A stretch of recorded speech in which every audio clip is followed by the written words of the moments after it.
hello. Welcome to day 872 Time to say bye. of my Honkai Star Rail journey. And today hopefully I can finish the 3.5 story mode. Or the main story quest. Which seems possible because it seems to be the lead up to the finale. Also, because I got spoiled, I might as well start grinding for it since we have the 2x award for it. So daily's done.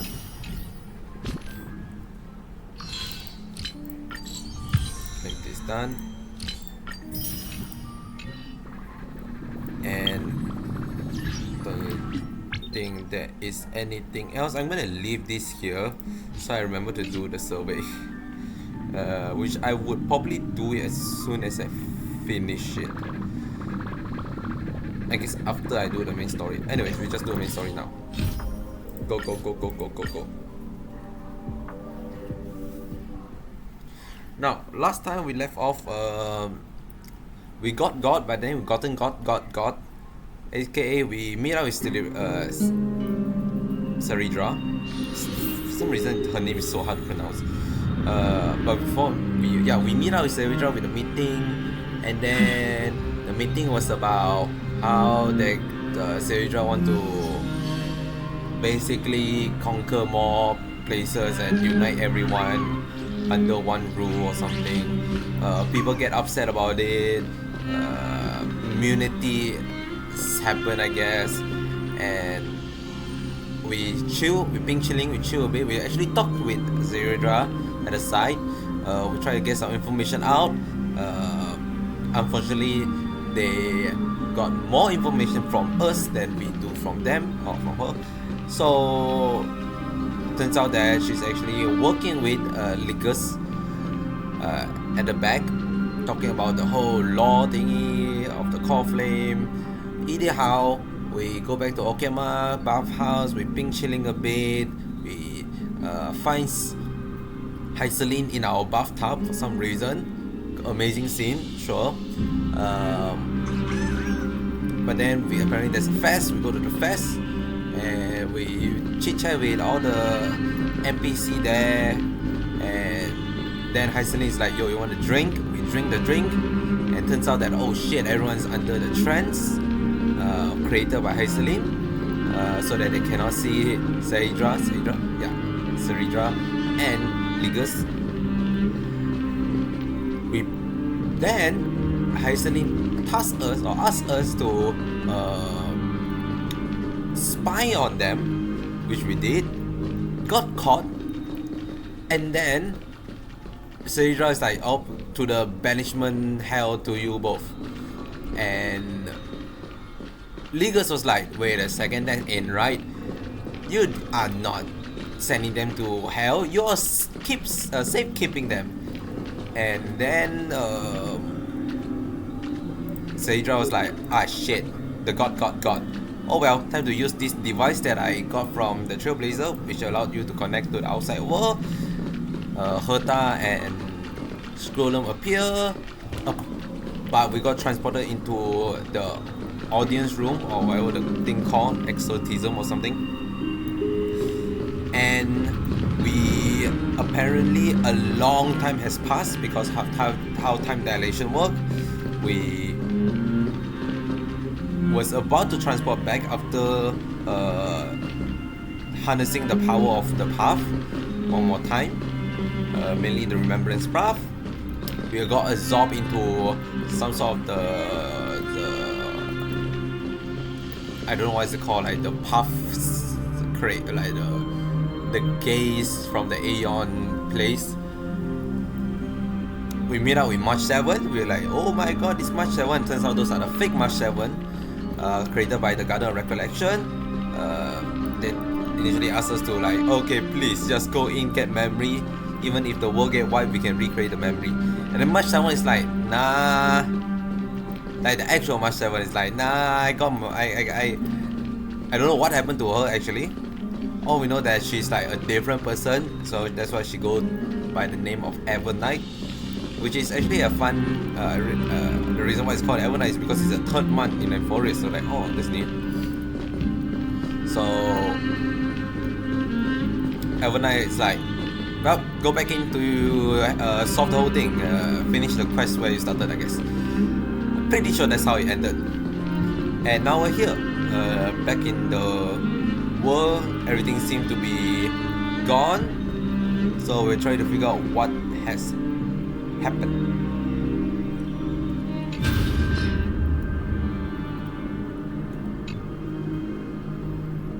Why is this not voice? Hey kiddo, can you hear me? Don't bother responding. This is a pre-recorded video message. Thanks to the little Empress granting access to our ultimate protocol, Screwy and I rewrote the program of Arrow Normal while you were away. My guess, if you don't have much time to listen to all those complicated principles right now, so let me break it down into simple terms that everyone can understand. Empress has been racing down the path of destruction for too long, and the underlying logic of Arrow Nova has been completely corrupted. Screwy and I put in a lot of effort, but we could barely manage to override a small portion of its logic.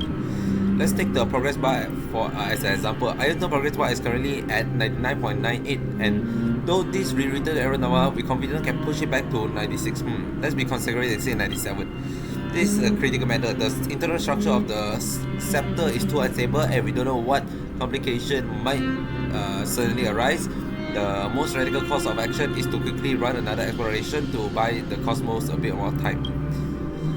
Extrapolation.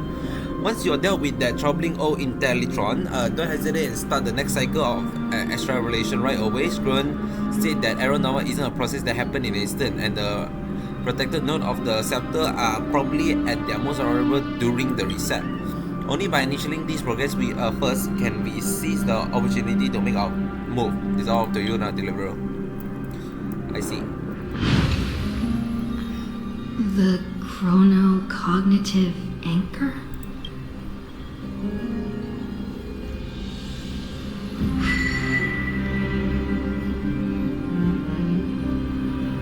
Great, repoke it.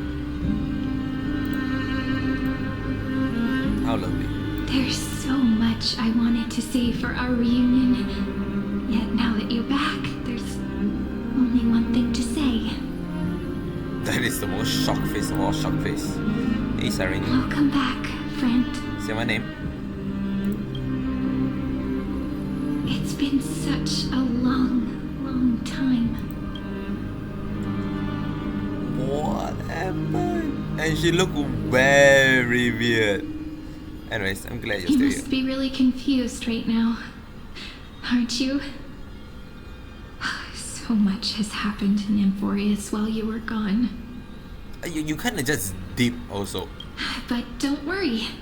The Deliverer can't afford to be lost, no? No, please follow me. And turn the pages of time and hear the words everyone left for you. I'll tell you the story of this 1,000-year journey. That way, it won't just be my memories alone. Cyrene, can't hear me? What?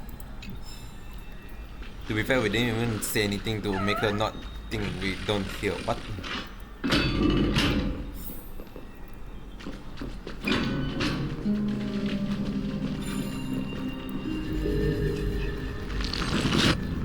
Fixing the world one step at a time. It's chalice. Can't wait and interact with it.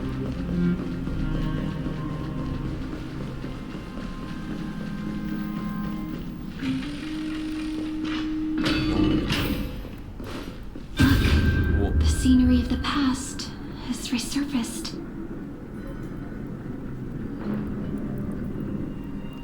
Time flies.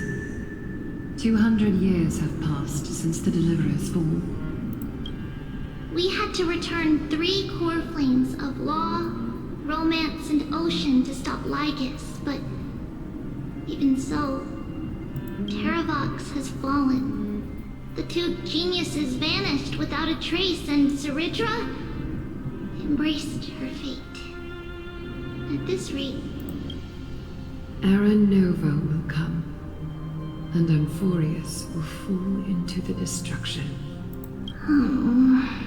It seems the key to rewriting the end once again lies in the core flame of world bearing. According to the instructions left behind by those two geniuses, we must get it into the Deliverer's hands, no matter the cost. But how? We need to find a way to hide the core flame. And we must buy enough time to keep Lygus at bay. About that, Rini might have some good news. Who the fuck is Rini? Cyrene? She had that dream again last night, but the Titan's voice was clearer than ever this time. She said, pass the flame into the future. Sure. Is that a prophecy from Orynyx? She chose to side with humanity this time and hide one of her kin's core flame? It seems Amphorius' fate isn't sealed just yet. You're right. History has changed. Humans and Titans are both giving their all to keep this world going. Perhaps a relay across the ages is finally about to begin somewhere out there. Unfortunately, life will never go smoothly. Leiden's army is already at our gates, and their commander, that Lycurgus, he's right outside Akama. Light calendar 3960. Saridra, under the pretense of a campaign against Vagusa, sacrificed 500 Chrysos heirs to complete the trial of law. This tragedy shook everyone in Amphorius. That same year, Saridra the Imperator was assassinated, after which Aglaya the Gold Weaver took command. How the fuck Thus does one began get humanity's assassinated? second flame chase journey, a path hanging by a thread. Literally. Come, this way. Like,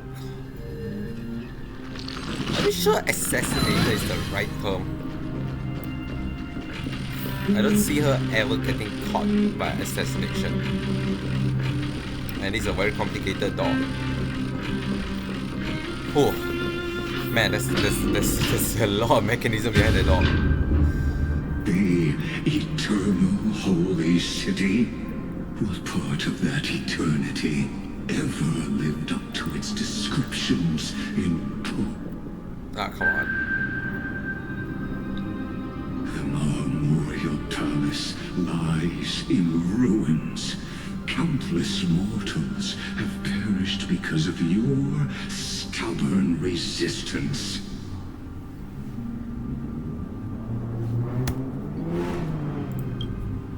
It's time you learned the cost of refusal.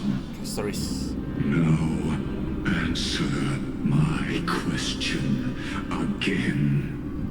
Where is Kefali's core flame?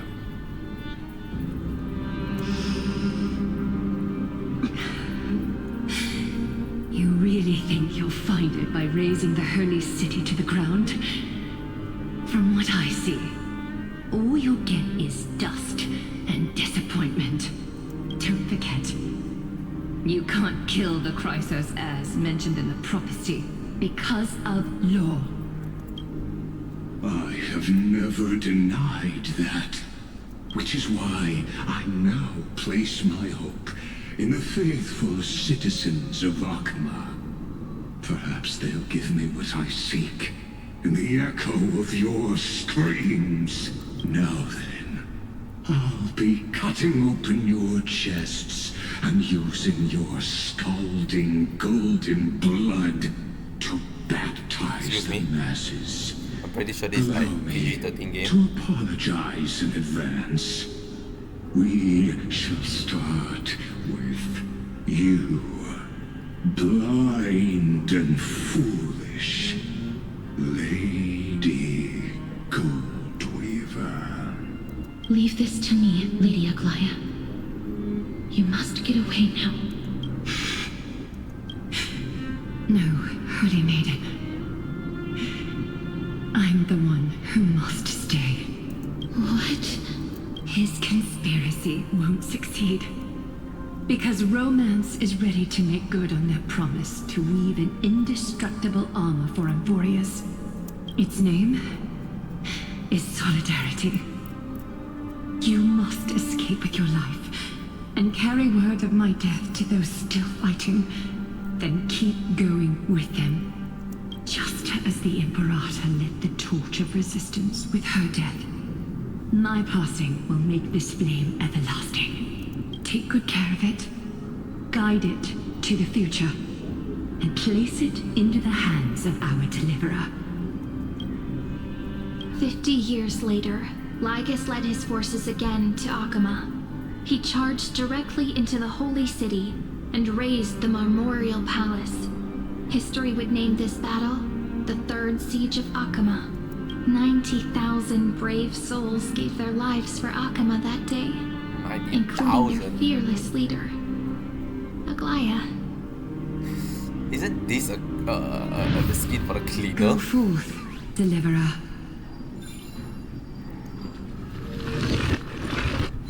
You know it's bad when the enemy of your enemies become wait. Yeah, you know it's bad when the enemy become your friend to fight the enemy of the enemy.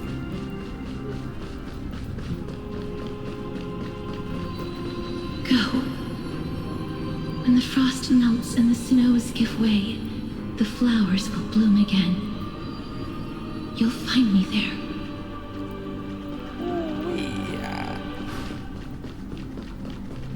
So what you're saying is, Princess Homebuddy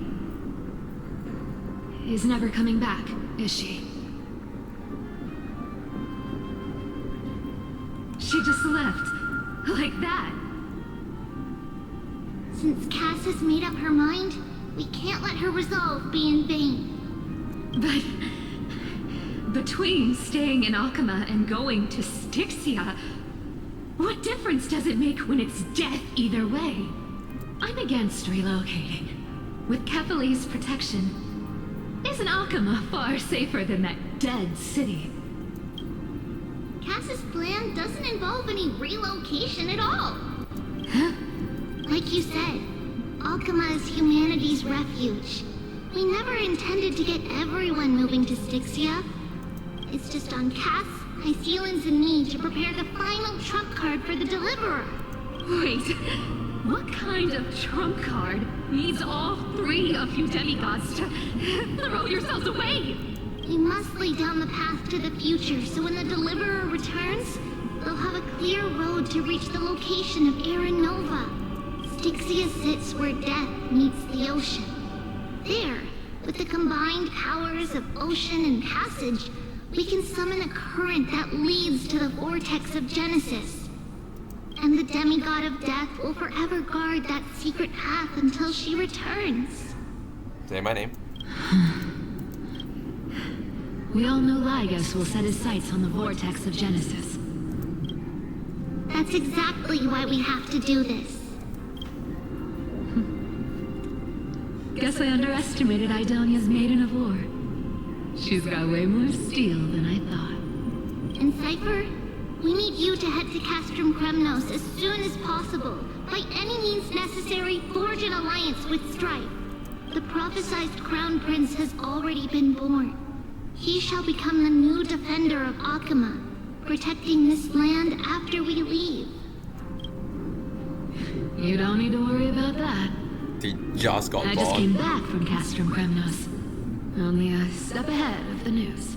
Treeby, something's flying towards Akama, and it's really fast.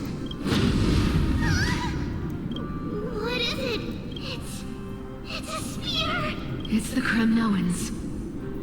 Their king's already here. With the protection of the demigods Trebios and Cyphera, Akama endured wave after wave of warfare, though just barely. Castorus chose Styxia as the last resort, and completed the trial of death, causing the stagnant waters in the River of Souls to recede. Soon after, Trebios departed on a long journey. That same year, the Kremnoan king Euripon, along with his son, Prince Midamos, joined the alliance to safeguard the holy city in the Battle of Deliverance. Oh, wait, the timeline is so different here.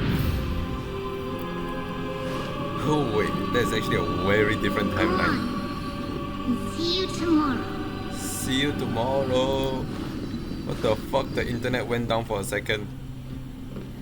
Excuse me, am I alive? Oh my god. Why the internet died for a second?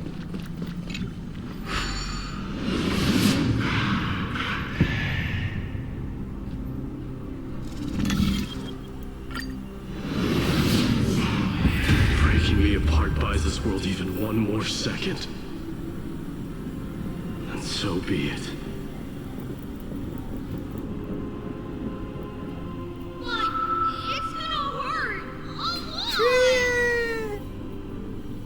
Pain brings endless torment, but it can never destroy me. I believe that you were thinking the same thing when you stepped through the gate of infinity and jumped off that cliff.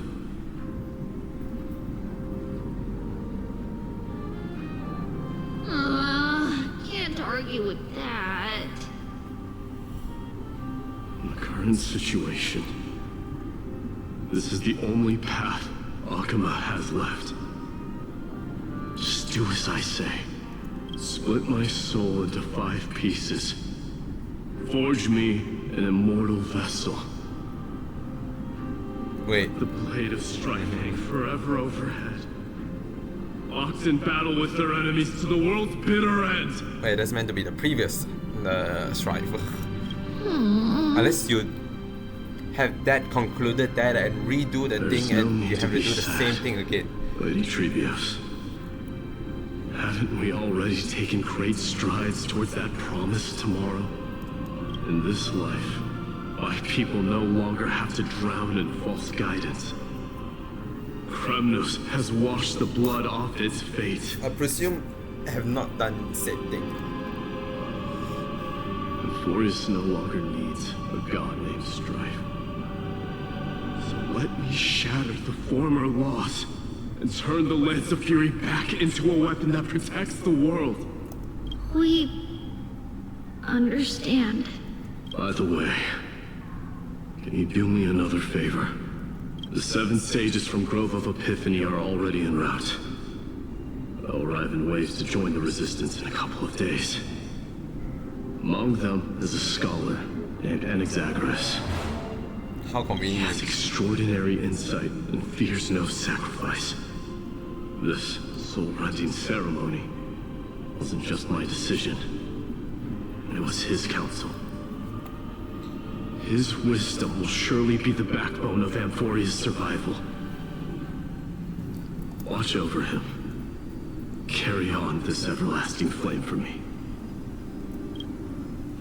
Through Anaxagoras' ritual, the demigod of strife split his soul into 5. Courage, honor, tenacity, sacrifice, and reason. Each sealed in blood crystal and cast into battle. The people held a 10-day funeral to mourn their fallen god king.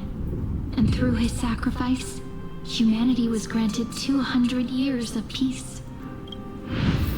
That's a lot of year of piecing.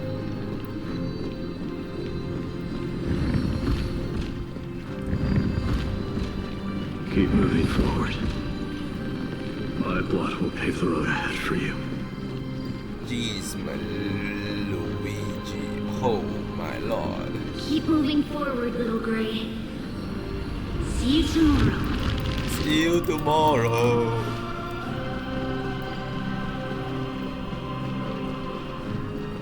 That seamstress wasn't wrong when she said a lie needs more lies to keep it together.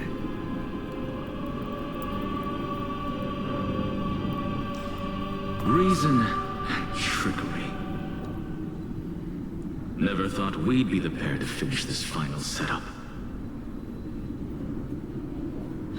Can't catch that Tin Man without your little slides. Besides, this is our last shot.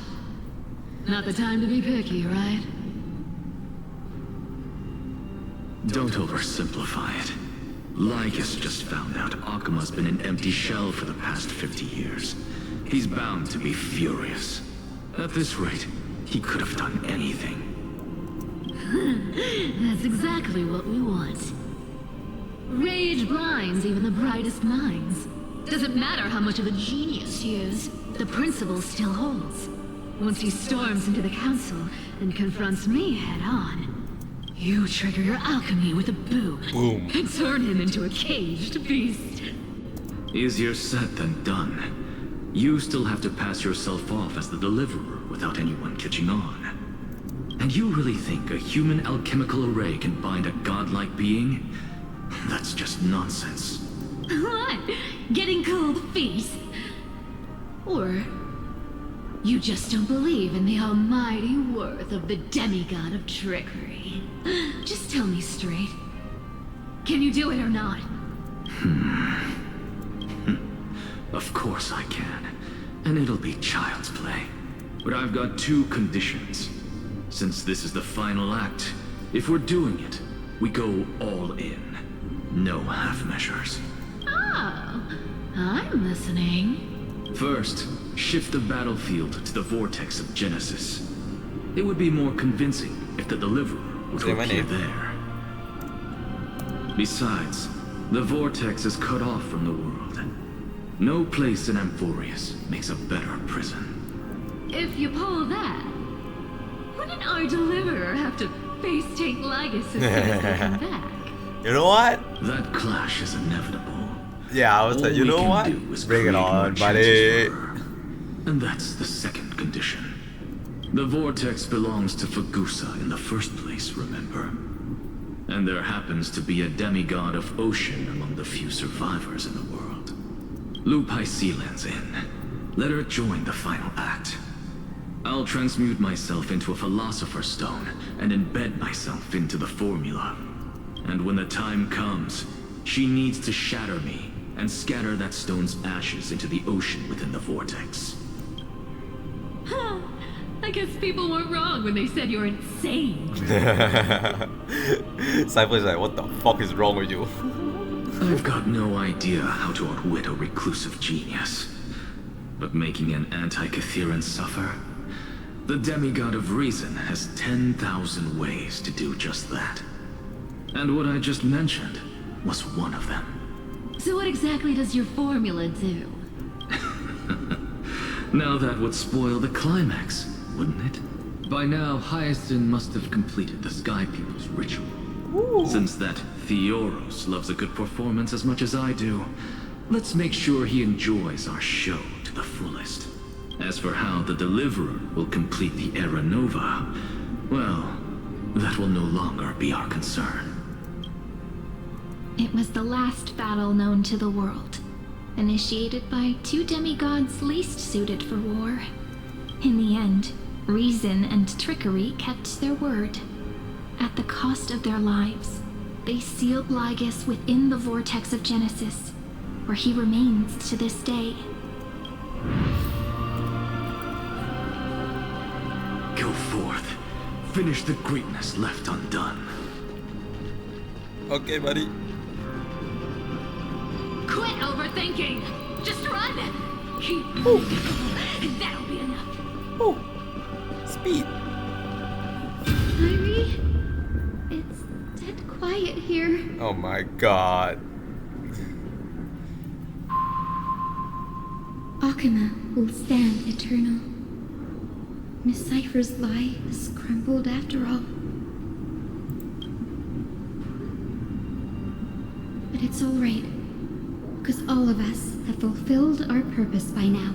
When the Deliverer returns, no matter where she is, sky will turn clear, and a rainbow bridge will rise, carrying her to the final battleground. Cyree, this arduous relay is finally nearing its end. Now, I'm passing the final baton of fate to you, okay? No, that's not quite right. After all, it was you and her who lit the first spark of this journey, wasn't it?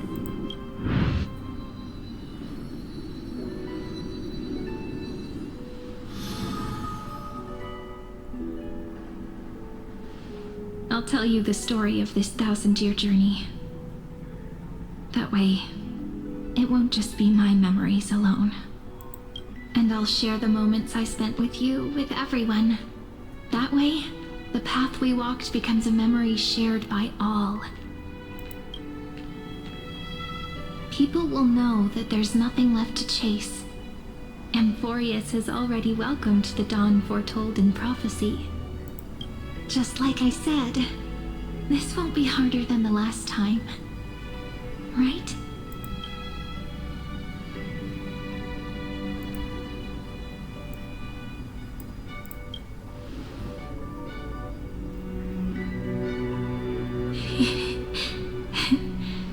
I wonder what kind of expression you're wearing right now. Probably the same as always. Calm, resolute, and brimming with confidence. Surely. If I have the chance, I'd love to see it again. Because it's really been far too long since we parted.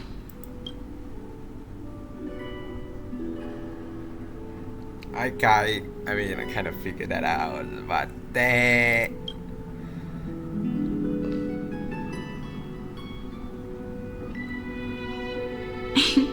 Someone as sharp as you must have realized by now that this isn't reality, but a maze of time. As the last link in the relay, I will return to the Temple of the Three Fates, tell Orynyx all of our stories, and bottle every page we've written into the little flask of memories. And then, may it set sail in peace, drift down the river of time along with the core flame of world-bearing, reach your side, and lead you back to Amphorius. Just like the first time we met, right? Even though this cycle has no demigod of time, time has always stood on humanity's side. This is the only way to make sure that the Era Nova won't happen before you return. And the only way I can safely entrust the completed final flame chase journey to the Deliverer's heart.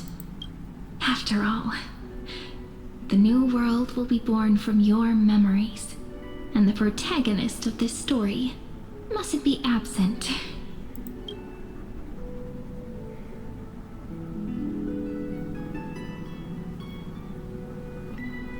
it's time to complete the Alpha Nova. I believe you will never let us down, just like always. Do you remember when Paimon sent us back to the beginning? When you and I got separated? But in the end, I returned to you, carrying all that we've been through. That's what memory is. It may wear down and fade in the river of time, but it never truly leaves. When that hidden corner of the heart is stirred, the past returns even more beautiful than before. So don't worry. Let the 33,550,337th Flame Chase journey become part of you too. I've gotten a lot better at it with the experience from the last time. Next, you will head to Styxia and find the Vortex's entrance guarded by the demigod of ocean before charging toward the final battlefield.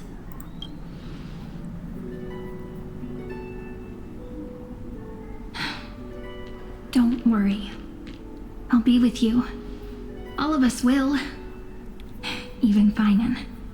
We'll stand with the Deliverer. So say a short goodbye, then set off, just like we promised at the start. Toss away all unnecessary worries and troubles, and bring our smiles and determination into tomorrow. Man, filled with determination.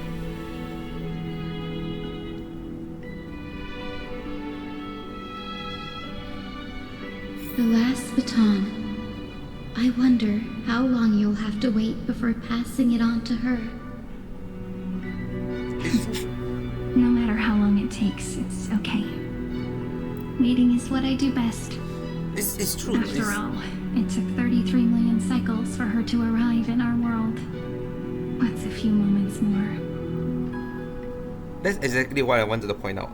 It feels weird, like it does seem like a very it is a very emotional moment, like a team up moment with everyone involved. I like it. I actually enjoy it. Is it a bit cheesy / corny? Slightly, but I actually find it very charming. But I even more intrigued that on Serene point of view, this is like a used to occurrence, I guess, that she have done many times before.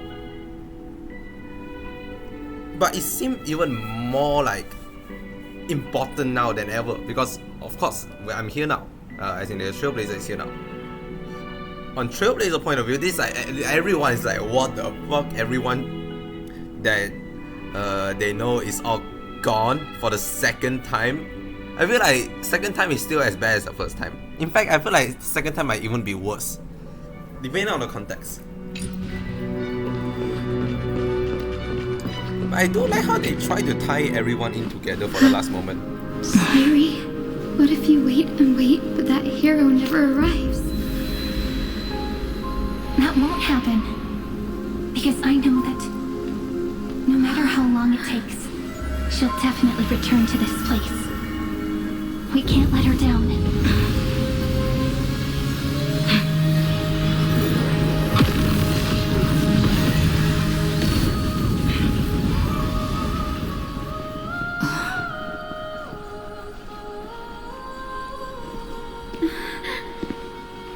Sky shall rain rays of dawn for you. May romance be with you on your journey. And reason grant you enlightenment. Let strife bestow you with inspiration. Trickery ensure your success. Allow death to protect your soul. And at last, let passage point the way forward. While time will remember the Trailblazer's journey.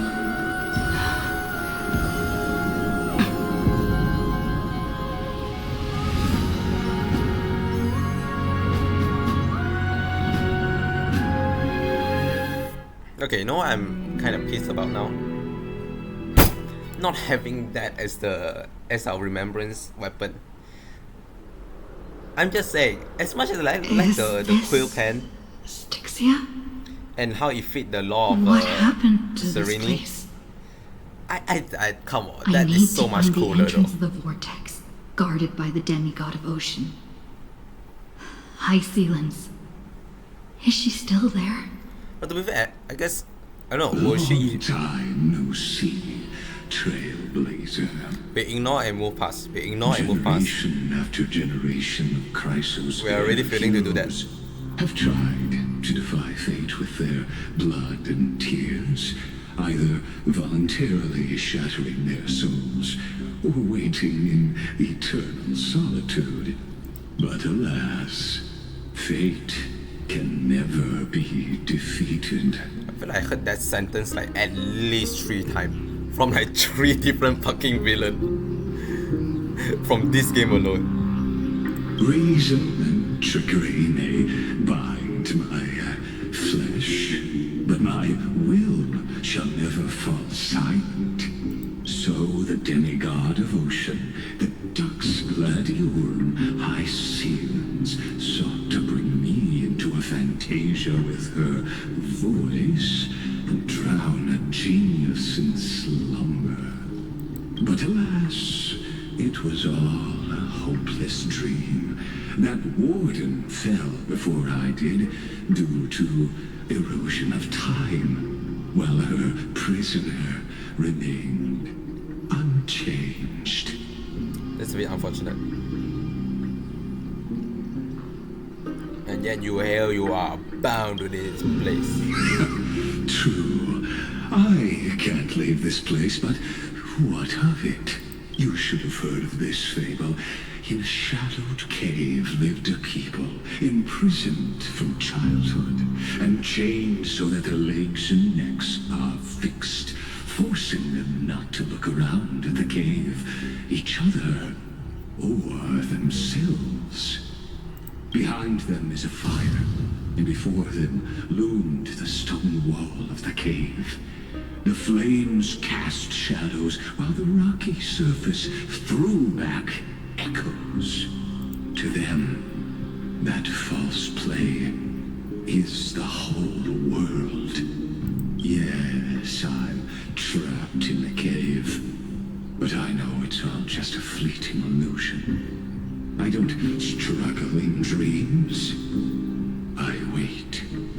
And now, my deliverer has come to defeat me and save this world that never owed you anything. Oh, you'll need to awaken the singer here and unseal the prison called Vortex of Genesis. You'll be the one to unshackle me and bring the cave crashing down. Of course, I don't mind waiting a little longer. Let me guide you through this next illusion. One last memory from that prison warden. I hope you'll watch the stories of this Fantasia closely. Logically, the Deliverer must see the world for what it truly is.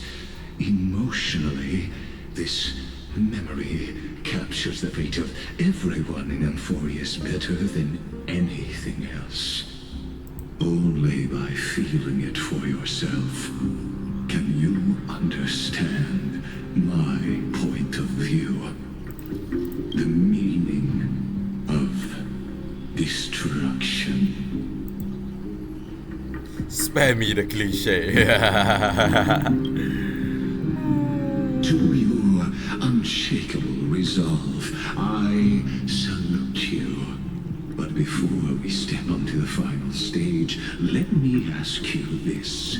In the spirit of that fable I told you just now, can the prisoners in the cave learn to see the shadows and echoes for what they are, and stop mistaking them for reality?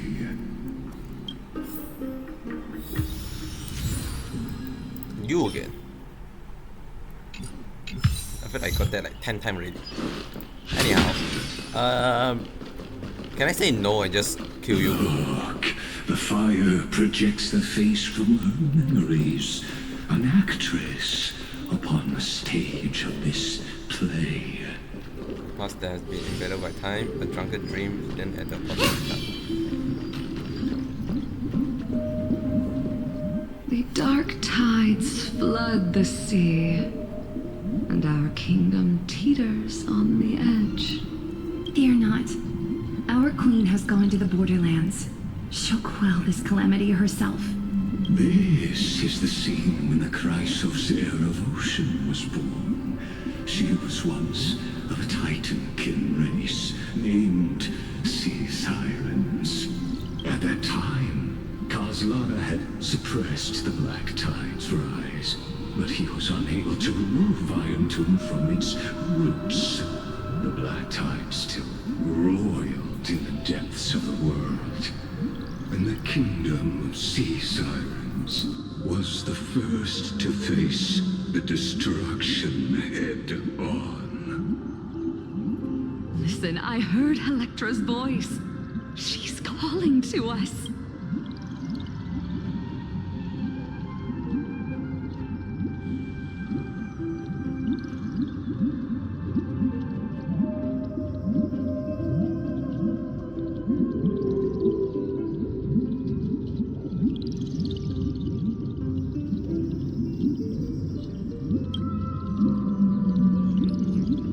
Let's go. Her voice carries the queen's command.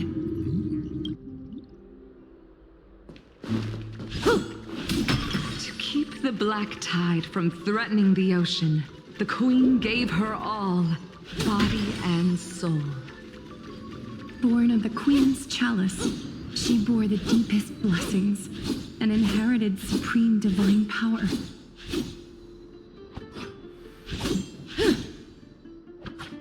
How is this the strongest destructible object of all time? Not that room. Help mother, sister. My sisters! You're finally here! Electra. Of course, Electra. Your beautiful melody drew us here.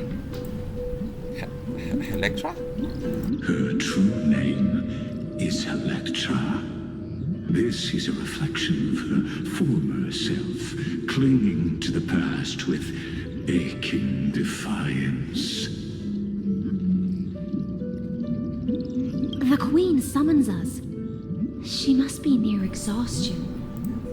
The black tide will soon enter our borders. Then what do we do? Will our seas fall to darkness and terror as well? Don't worry. We shall lift the chalice in her stead to catch the black tide, and stand together to safeguard our realm and its people. Such tiny titankins, thinking they can stop the tide of truth. How naive. And that naivete is the root of all suffering.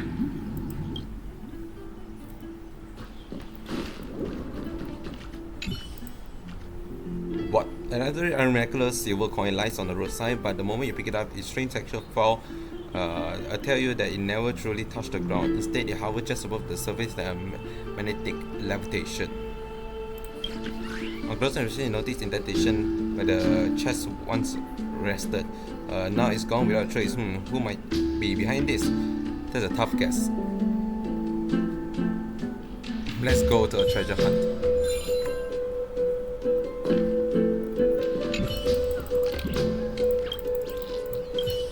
Nope. Okay. Lisa. The Queen's palace lies just ahead. Even her once graceful form is now tainted and drowned in dirty mire. Yet love the life that's love. What?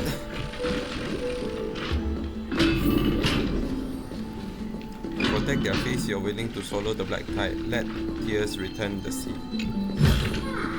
No surprise there. I don't realize this is a whole new area. Whoa, my whole game froze.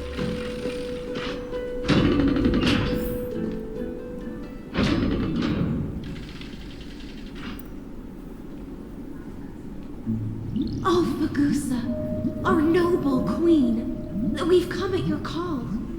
My little fishlings, you swim with such joy. It pains me to speak of the kingdom's sorrow.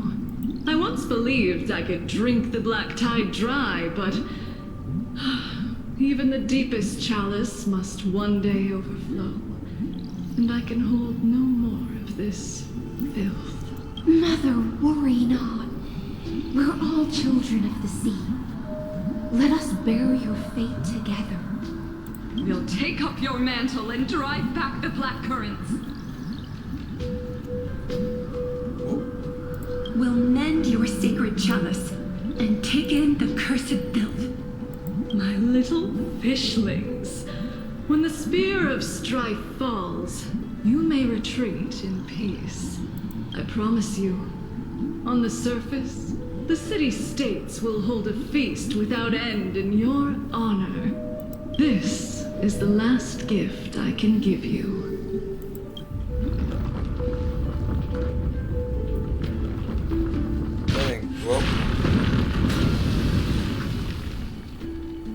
I feel like the first time we have seen an in-game engine of something destroyed Into the abyss. in that large of a scale. With the chalice shattered, their intoxication spilled into the black tide, birthing the first madness in Amphorius. Sea sirens followed one after another, hunting for the Titan's fragments, until their flesh decayed and their bones crumbled, all for the promised final feast. Keep watching, but tread carefully, for the stage ahead is crumbling. Oh my god, I with actually age, could not bear you talking anymore. just like her. Holy shit. Why are we listening to you again? Okay, leaving a promise for a grand feast, await the feast. Stop the black tide. That's a lot of wording. Let me just activate this. Yeah. Let's go in character. How about exchanging this for some honey brew? Clinging to the past only blocks the road forward. Why not let time build a bridge to the future?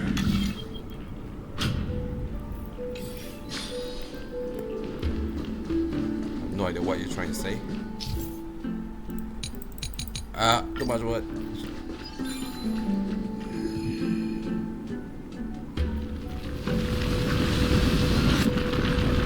The chandelier's still giving way. Maybe the chrono vessel nearby. Okay, that works. I see. Your wisdom far surpasses even the bounds of reason's model.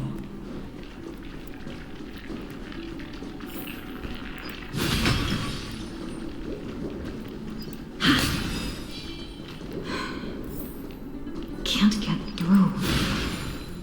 Looks like I'll need the miracle rope nearby. Bye.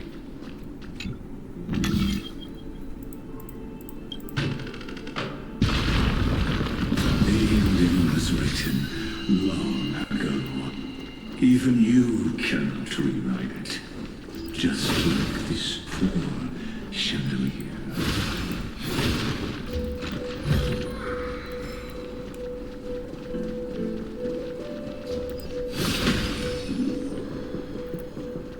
Oh, did not read that in time. And the being of the land danced along. Electra! The fiends have gnawed my tail. I can no longer swim to the far seas. Electra! The black sludge has soaked my fins. I can't dance with you anymore. Jesus Christ. That is ferocious. This is but a fleeting drunken dream. Fate will eventually murder the hope. Sisters, don't give up. Remember the Queen's promise of a feast in the city called Styxia. I haven't forgotten. It visits me in dreams every night. I dreamed of a shining city, its lights piercing the deep gloom of the seabed. I dreamed of children placing garlands on our bone horns, and poets praising the sea sirens for shielding the world. But what a shame. We can go no further. Please, sing to the humans for us. Sing of the deep sea's legend in our place. Feast.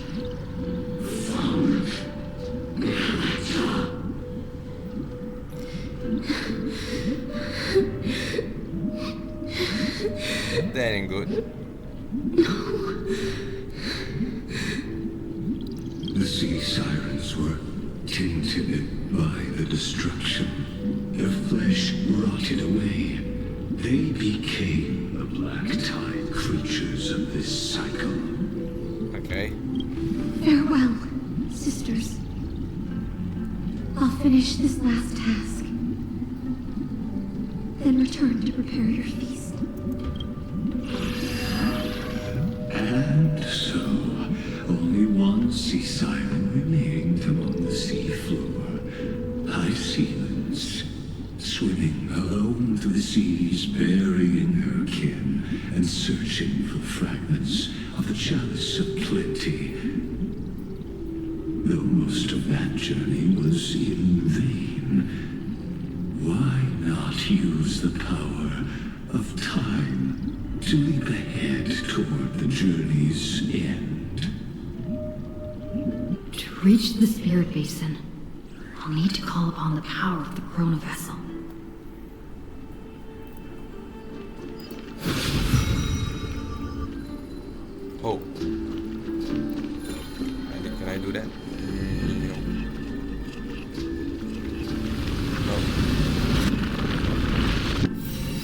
file. Anything else I need to do in the I feel like there's a lot of things I can do here. Let's just progress on first. Oh. Apparently that's all good now. Oh, revive mother, my sister are gone. At last, the chalice of plenty is whole again. The lance of fury emerges from the river of souls, and the gods reclaim their duty to hold back the black tide. I am freed from endless toil, and now walk toward the rites at Styxia. I bore my sister's dreams upon my back, took on a graceful human form, and hoped to find a grand celebration on the shore. My fins became legs, my scales became skin, and the sea foam on my body became a shimmering gown. But when I stepped onto land, there were no festivals with honey brew, nor poets plucking harps. Only silent death, drifting gently along the river of souls.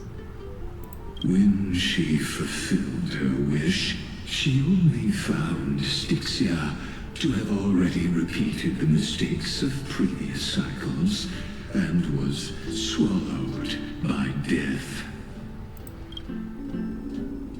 Hopes and promises are nothing but the foam of dreams.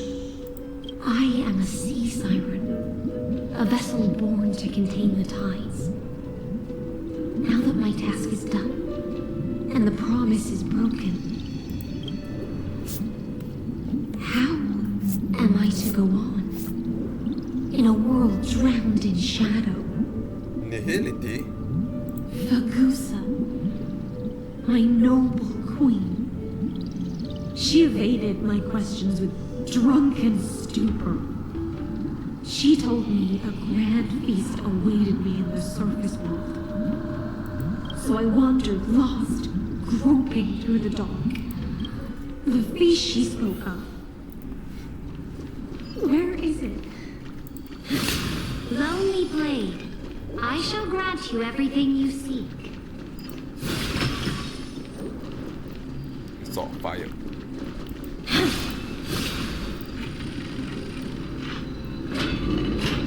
Oh, me oh my. After wandering the surface for ages, a lost sea siren met her future conspirator. You quelled the wars alone and forced strife into retreat. This swordfish that commands thousands of legions, whom does she serve?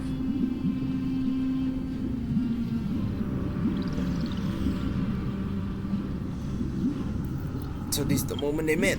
Yes, Saridra, long before she became the Imperator, was already burning with ambition. Sovereign who follows prophecy. I am no one's sword. I am just a wandering fish, seeking clarity through bloodshed. Then how about letting the sword dance for me? And letting the... Sorry. Check something out.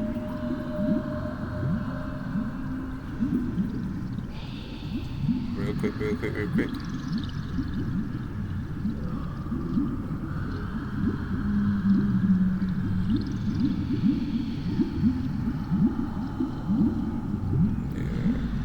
Apply to a very, very quick text.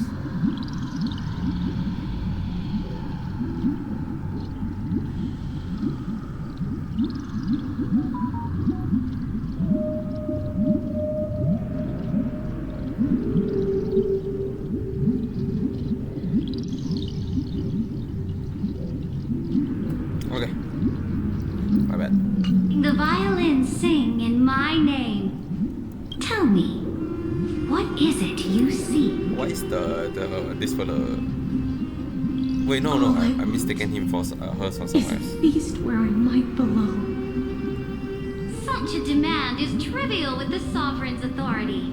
I'll grant you a banquet worthy of conquest and comrades to toast beside you.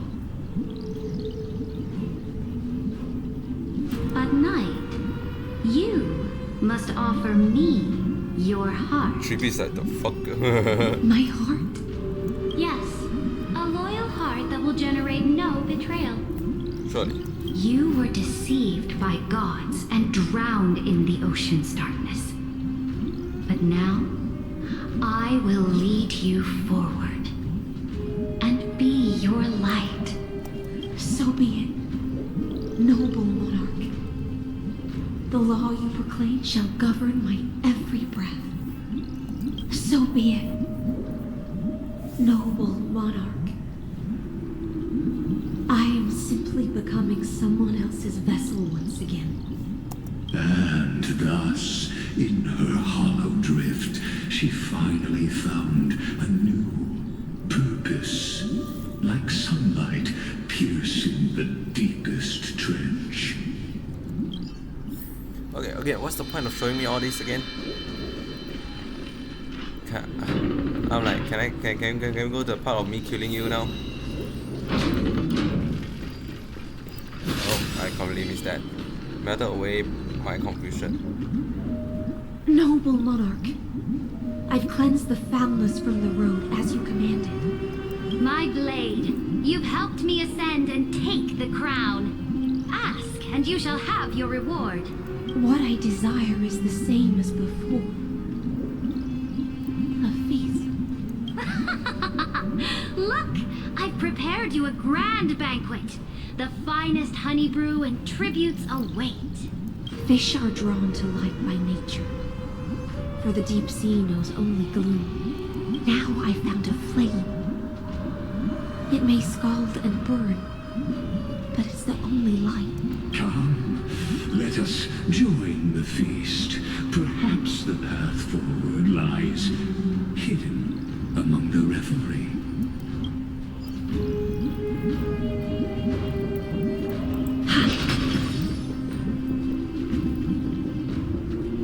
Have you heard that the Imperator's about to begin a new campaign? Her glory will no longer be bound by the borders of Emphorius.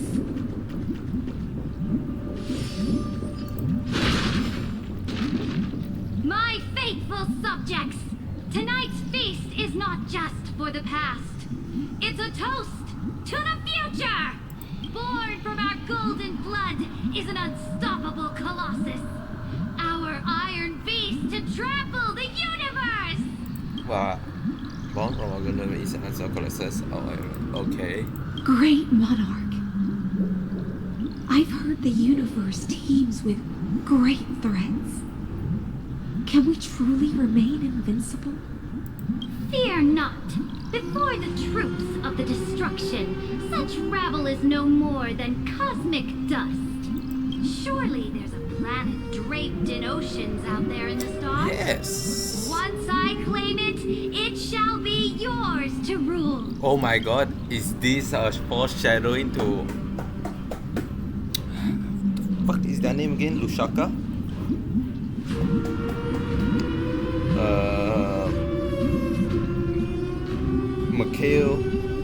Mikhail Legging, right? That's the name? That's his name? Oh my god, it's been so long. Original planet. Right, Lushaka, right? I don't know why Lushaka stand out to me. I assume it's Lushaka. Bro, I need to go to that fucking ocean like pirate team. I assume it's gonna be pirate team. It makes sense to be pirate team. Oh, that'll be nice. And to the rest, your triumphs will not go unrewarded. I promise you a new age, free of fear. Now, raise your cups to our conquest among the Sea of Stars! Sea of Stars! Sea of Stars! Conquest among the Sea of Stars. What a grand vision. Yet, to the siren night, only feasts still stir her heart. Come now, join me. Witness the end of this futile dream. Where's the way out of this illusion? Where's the way out of this illusion? Come quick! Let's celebrate together! I've saved the finest brew. Come taste it with me. Even the fucking lion is drunk. Since I'm here, might as well.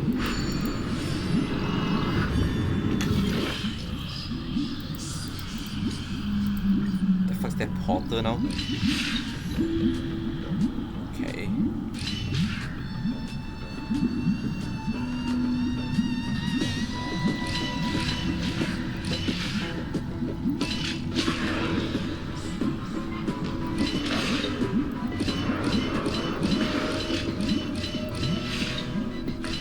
I see.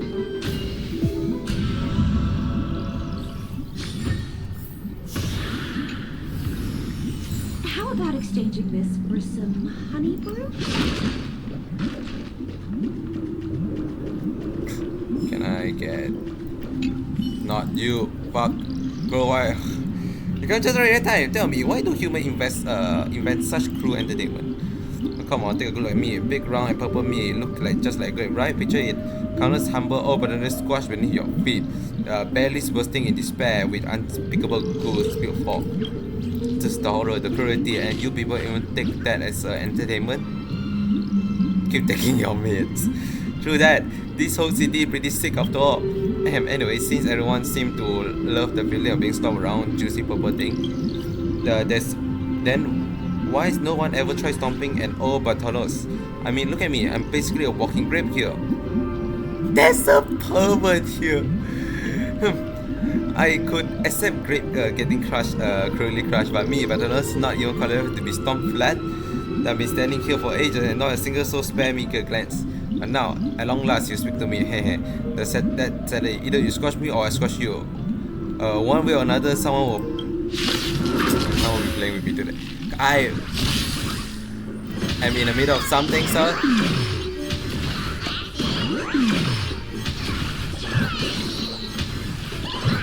Don't let waves open your throat. Auto attack. Stand still.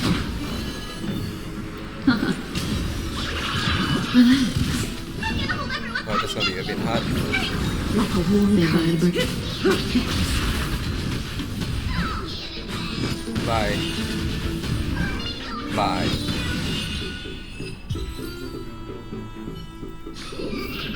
The delightful. Good now? Oh dear, yeah, right here. You got talent for massaging. You happy now? Anyways, the poor old Bartolos, unloved and tragically short-legged, has now participated in the real recreation activity. What a joy! Congrats to me. Back in the day, I was legendary master thief. Even Catholic and Thanatos would have to show me some respect. But now, maybe I'm just too good at going invisible. I just around half the day and only you notice me. People always say the greatest heights in plain sight. But being too untouchable make you feel lonely sometimes, you know. Hey grey hair, you look familiar. Next time you're bored, come hang out with me. Let old brotherless experience a little about being a great grandparent. I'm just kidding. If family jokes aren't your thing, feel free to erase that one from your memory. Anyways, I want to collect this. Noble knight, you are truly a blazing spark. It is my honor to share this banquet with you. Noble knight, you have earned victory with your blade. And you have every reason to revel in this moment of triumph. Let me pour you a glass of honey brew. Noble knight, with the sovereign now enthroned, this triumph is yours as much as hers. Let me raise a toast to you. Noble knight, your strength is boundless. Lead us to conquer the universe, and let us toast to that vow! Then drink we shall. Raise your glass. In the deep sea, I never knew what fire was. But when I set foot on land, the first light that I saw was the flames of war, lit with golden blood. It scorched my fins, made me feel pain and Hope, desire. ignited an unprecedented hunger. A hunger that flickers in every hero's heart. So bright. Look! and The you're so monarch blind. herself has taken her seat! Hear that? The court sings her praises! Come! Join us and praise her glory! I love the people on the journey. I love the monarch chosen by the people. Let me get this. No. One eye of hers sees glory, the other sees corpses. And yet, she cherishes the name of glory more than fear and death. As they say, the coward died 1,000 times before his end. But the brave face death but once, which gods stand witness. On the eve of war, we sang our hymns and set our sights to sail beyond the stars. The legions will climb aboard the beast, riding it like currents across the cosmos. Planets after planets flew the flags of her crown. Realm after realm was ignited by her flames of war. As the final resistance fell silent, a vast empire rose from among the stars. And this small pond at last embraced prosperity and peace. That's how the story ends. Tell me, visitor, in this dream, did you enjoy the show? No, not really.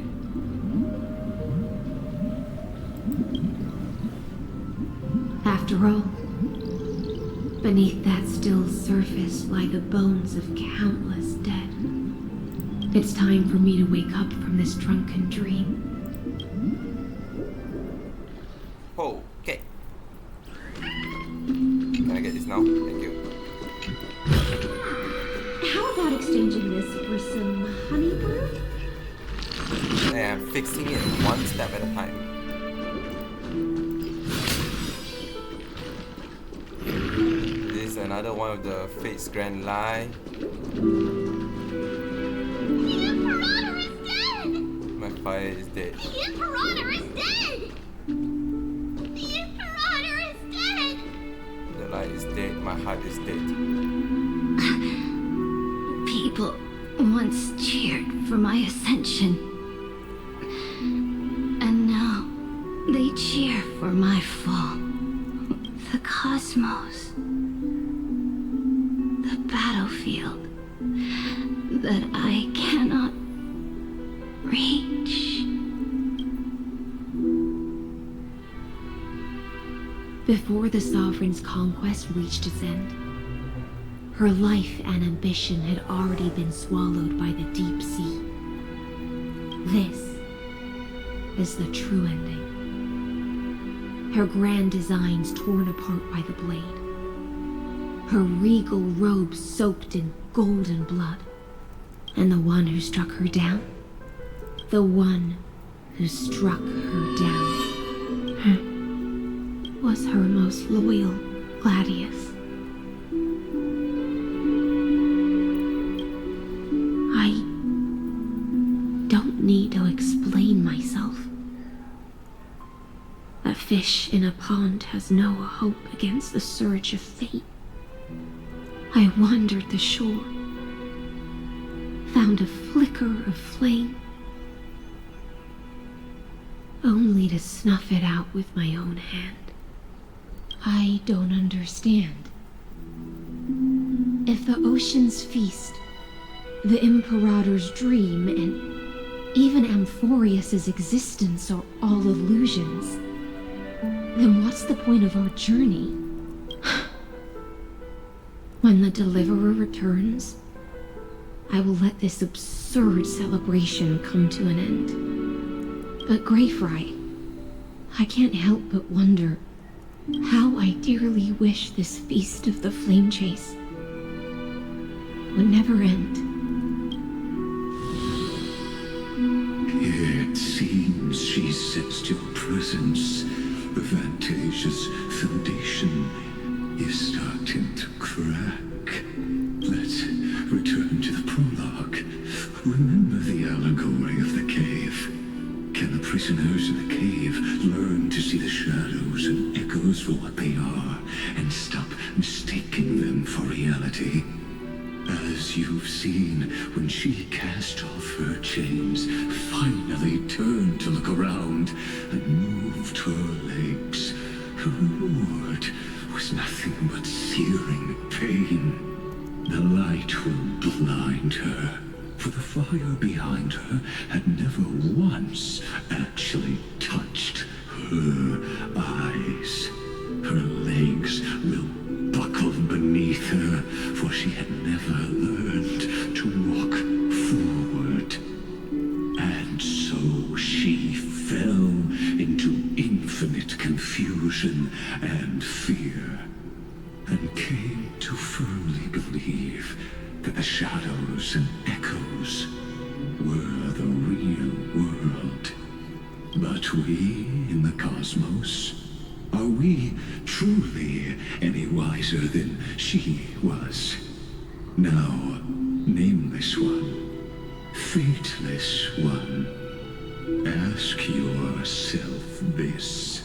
The paths you tread, the eons you worship, everything you've trailblazed with your own hands, could it all be someone else's projected shadow?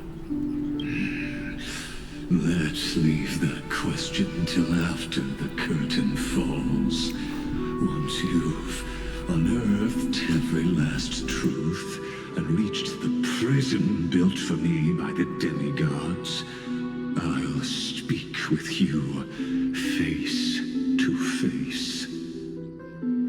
I, the Theoros, have walked the 30 million histories born by Kozlana. 1,000 years is a mere atom in a grain of sand to me. Amphorius, compared to the cosmos, is but that grain upon a whole beach. What's the question again? The path you tread, the aeons you worship, everything you trailblaze with your own hands. Could it be, or could it all be someone else's projected shadow? I mean, isn't that kinda always been the case? Because technically, I feel like the trailblaze has always been following the path, and I feel like if you're following a path, you're following, like following the path, right? And so, as being part of the trailblaze, I'm basically following what Archivili is doing, no?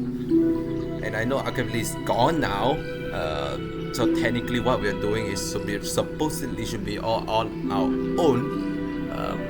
But is there even a wrong to do the path that quote unquote is been laid out? In fact, we're been kind of been exposed, I guess not through the Trailblazer yet, but as the player we have been exposed to a lot of the finality of the ending, aka Elio. And so I feel like path has already been projected, and heck, even in Amphorius, the whole prophecy is basically the same thing. You already are following the path of the prophecy, or the Titan, or whatever the F is with Amphorius.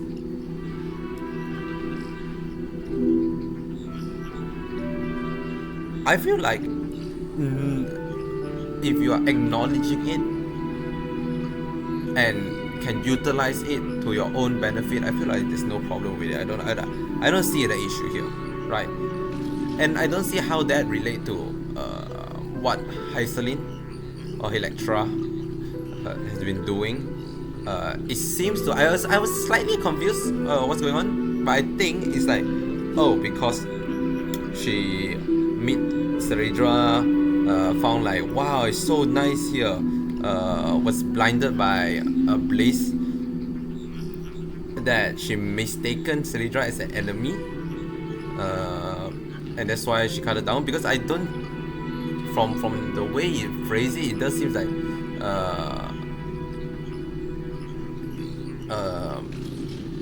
what's it called? She was under some sort of influence.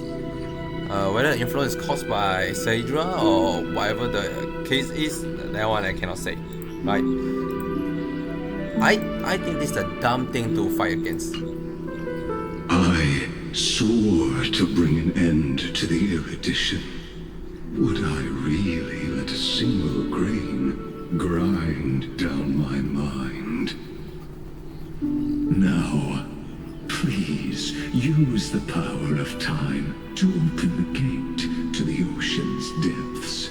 Go, find the prison warden tormented by loyalty. Find her, step into the world's vortex, and once there, end everything between us. That palace reflects the heart of the demigod of ocean, intoxicated, stagnant. There, you'll witness the true beginning of the saga of deliverance. An ugly history, long buried by tides and shame. A staircase of apotheosis that the Imperator forged with the golden blood of 500 human sacrifices under the pretense of conquest. I'll wait for you at the heart of the world. But to reach the place, you must... Beyond this door lies the path to the vortex of Genesis. I am beyond leverage. Oh, time to go. Okay, now he say a bit extra. Now step away from this false banquet. And then onto that bloody stage. Whoa, ho, ho, texture is not loading. Oh, physics is not loading. Oh, fucking blur is loaded. The palace that worshipped the ocean, the sanctuary connected to the vortex, was also once the battlefield of the first flame chase.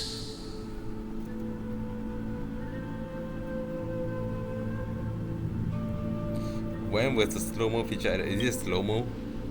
Oh, it is slow. Her exuberant song halted the passage of time in this place, imprisoning my body and shielding my soul from deterioration. All just to await your return. The twisted time and space reflect her confusion. And so, the Imperator's crimes were veiled. Oh my god, can you like not... I hate that the sound of the dialogue, you just move like 2 steps and then they have to start a new dialogue. I'm like, come on. You have to expect people to say it, man. Stay away from Apollonius! This cup of honey brew. What a sweet aroma. Run, Virginia. Dux Hakalithist! We can't give up here! Love steeped in death. How delicious.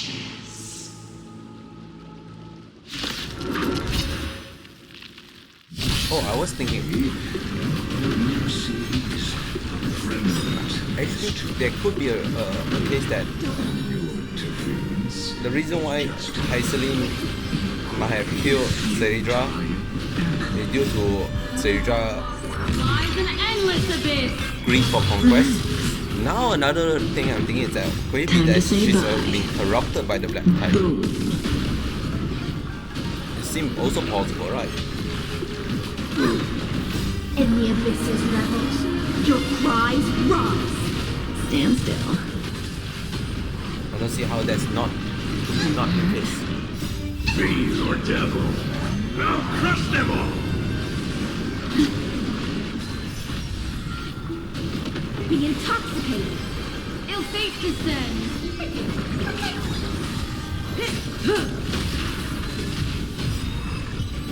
Okay. Apollonius, look. I chased the enemy away. But I think I can't go any further.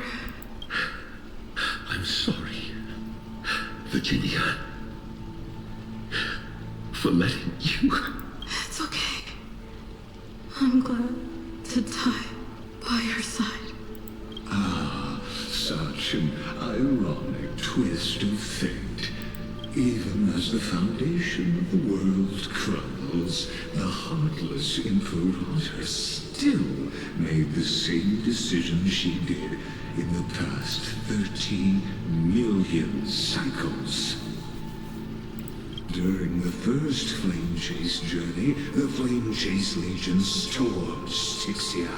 Tens of thousands of sea sirens surged from the River of Souls, crashing toward the heroes like a tidal wave. The hell before you is the recreation of that very battle. Apollonius, look. I chased the enemy away. There's a letter I never got to give to you. Let me read it to you. It's my final poem. The shadow of a tree frames the sage's back. Like a boulder bearing the rings of time. The bird's song is a whisper of wind through the forest. But it cannot pass the fractures in his form. His weight presses down on the bird's wings and the stirring heart within.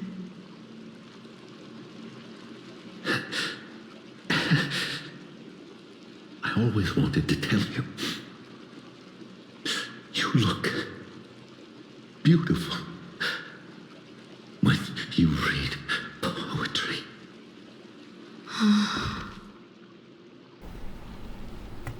Her voice, reciting poetry, grew ever fainter, fading with each breath until they all vanished completely at her lips, like wind slowly dying away. Virginia, see you in the new world. His ring grew rigid, but his kind smile remained as he were a benevolent statue frozen in time.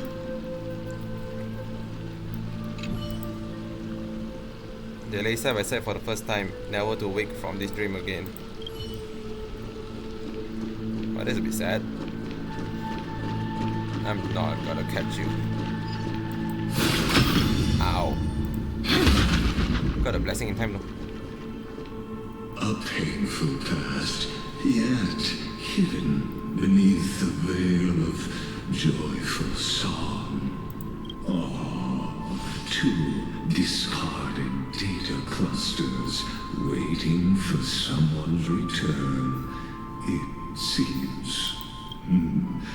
Relive the history, then pass through the temple's waters and come to my side.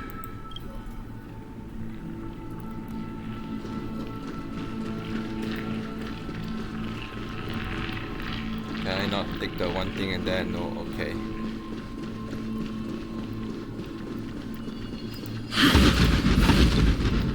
Oh my god, the slow-mo.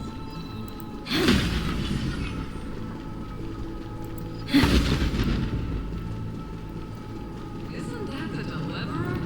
He finally made it. Yes, it is me.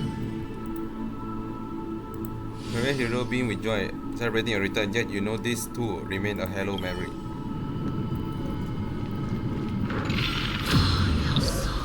What a wretched way to die. The flame chase army, devoured by warbling fish, never saw it coming. Look, the cruel Imperator and her knight commander, the pitiful warden. What a perfectly matched duo of test subjects. Their hands drip with blood. Golden blood.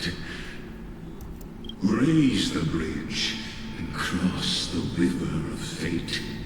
This path of the prisoner is far from over.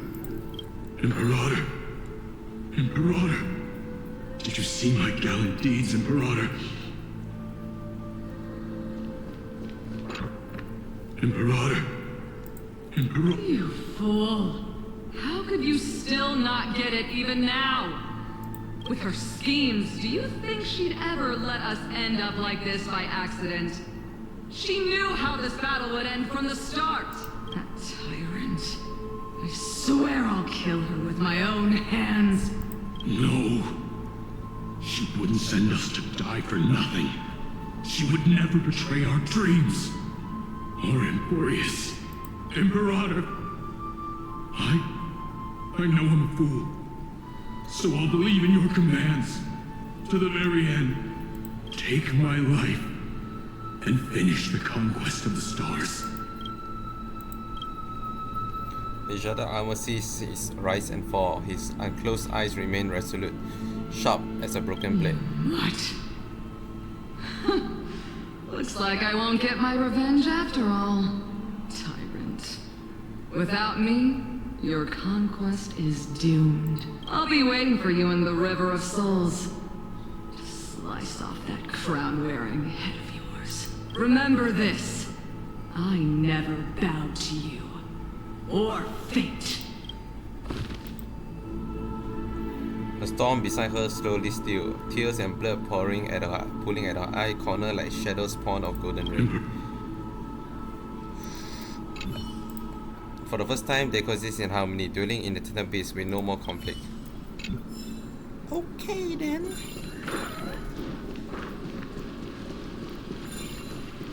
My God. I assume this is what I need to fix. Oh, I cannot go there.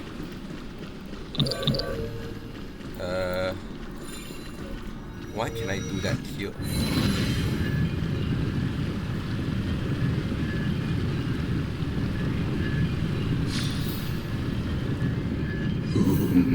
A sovereign and the sword at her side. There are countless counterparts across the cosmos. Most of their stories end in tragedy.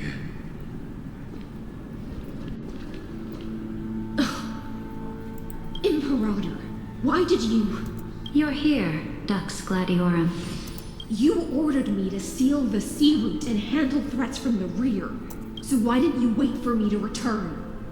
Why send the vanguard ahead and let them die in vain? Die in vain? No, you're wrong. Their golden blood won't be spilled for nothing. The other dukes have paved the road for me to become the god of law. The trial of law? You never spoke of this to anyone. What is... The one who wishes to bear law must purge this world of its curse, and offer the blood of the accursed as sacrifice. I pondered long on what Talantan meant by blood of the accursed. Then, I found the answer. As yourself? You, I, and every Chrysos heir summoned by the prophecy are the accursed ones. Just like that arrogant Theoros said. Our golden blood is the agent of destruction, the antithesis of the world's fate. Dux Frigoris, Dux Brumalis, Dux Helcalethist. Their fate was sealed at that moment. Dying on a glorious campaign was the final gift I could give them. You speak as if they didn't die because of your cold-blooded schemes. Was their loyalty meaningless to you? Losses are a constant on the Flame Chase journey, among which even life itself holds little value. If a subject marches to war without that conviction, then yes, as you said, shallow loyalty means nothing. And what about my loyalty, Ceridra? You sent me away under the pretense of guarding the rear. Was there any shred of humanity left in you? Because you still have a duty no one else can bear. Only you can uphold Fagusa's divine authority. The choice is yours now. Cast off the chains of loyalty and drive those blades through my heart. Or stand with me and sever the ocean's last breath. If you no longer share my vision or believe in the new law I seek to weave for Amphorius, then go on and end me. The Imperator of Amphorius may be ruthless and cruel, but never a liar. When I say life itself holds little value, know this. I am ready to sacrifice everything for the ambition to conquer the Sea of Stars. Now you've seen it. The brutal Imperator was willing to spill the blood of 500 heroes to complete the trial of law. As for my poor warden, her suffering had only just begun. I'm no storyteller. I have no duty nor interest in filling the history you've missed. I just want you to witness the monstrous choice the Imperator made before the Chrysos turned their blades against me.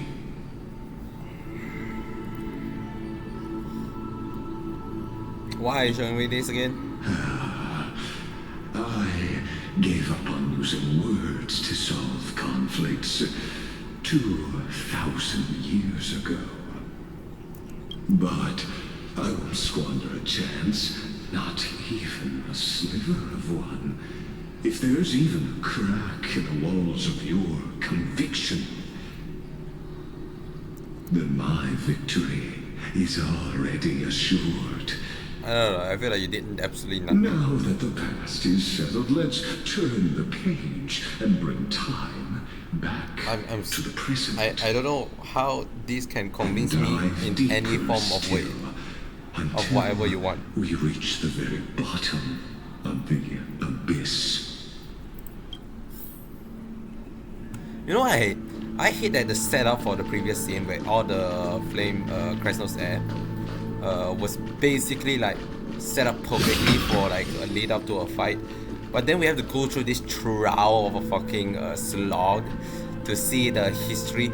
I feel like if anything, this should be happening first, then lead up, then boss fight.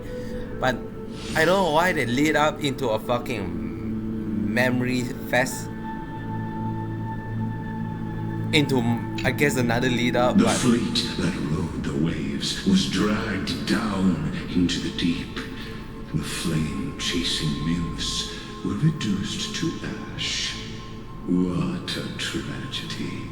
And you, Deliverer, shall bear witness to this golden death. I don't know, I just feel like it's a... Is the path ahead underwater? I need the Oryx work to bring back the chrono vessel from the past.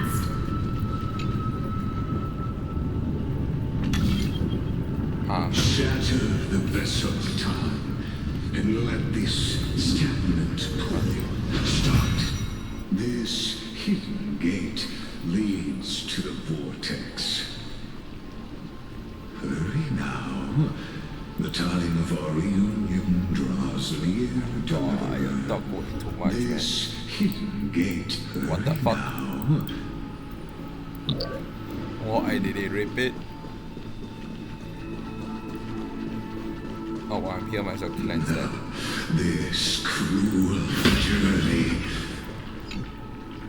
will reach its end at long last. Okay, I still don't know how any of the thing you said convinced any of the thing I want to do. How about exchanging this for some honeypot? You've been silent a long while, Dux Gladiorum. Starting to doubt your decision? Save your breath. The vortex of Fagusa lies just ahead.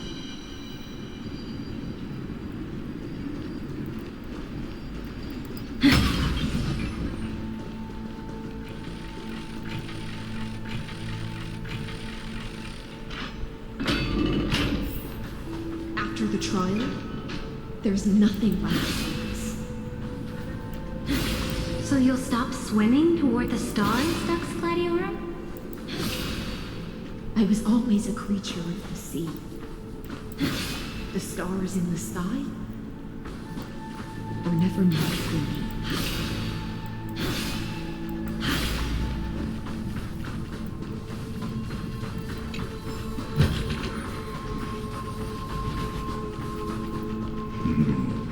Look, a gravestone.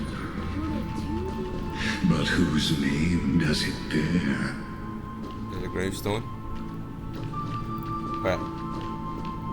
It was here that the prisoner, who thinks herself the prison warden, made her choice. Witness, listen, and awaken.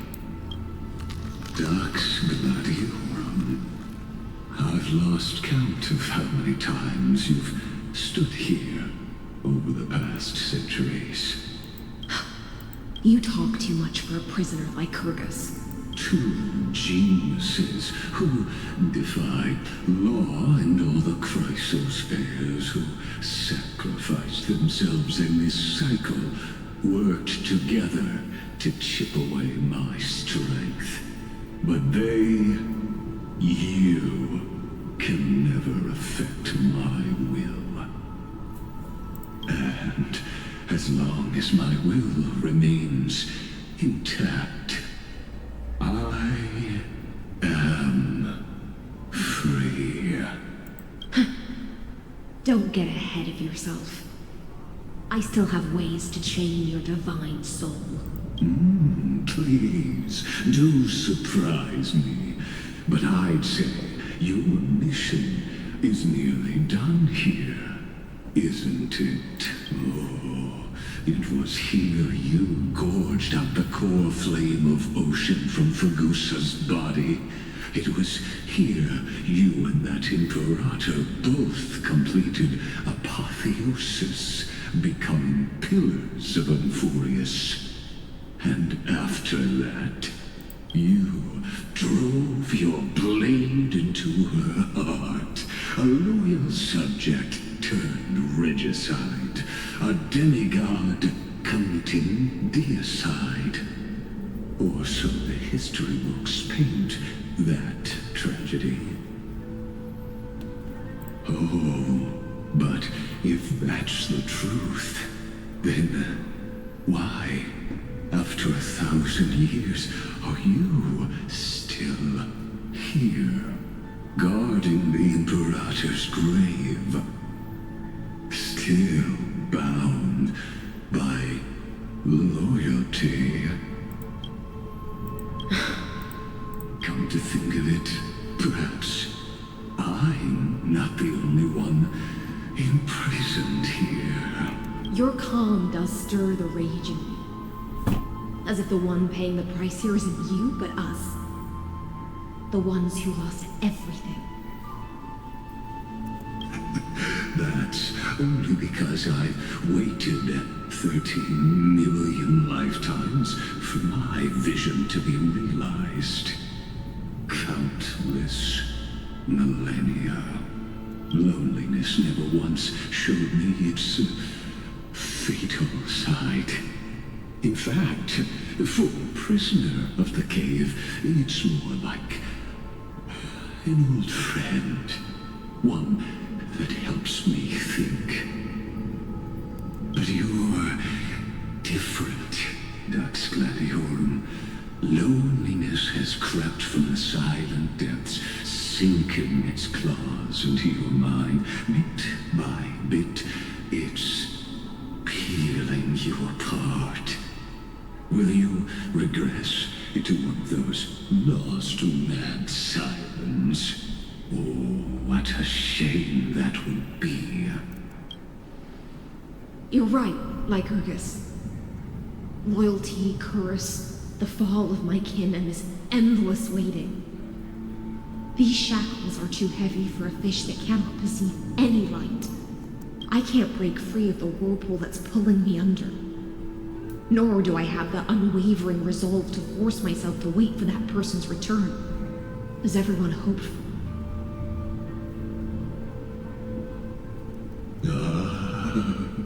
Deliverer from beyond the sky, my executioner. How much longer until she arrives here? Or will she ever return? I don't know. And I doubt anyone does. Then, what will you do?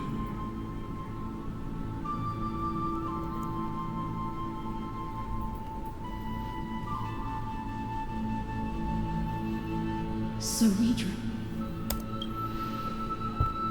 This will be the last time I carry out your decree. Ever since you took me under your banner and made me the Dux Gladiorum, my music has belonged to others. Time and time again, I use the siren's song to lure the unwary into illusions for your schemes and strategies. Now, let the siren Electra sing for herself. Let me step into an endless dream of my own making.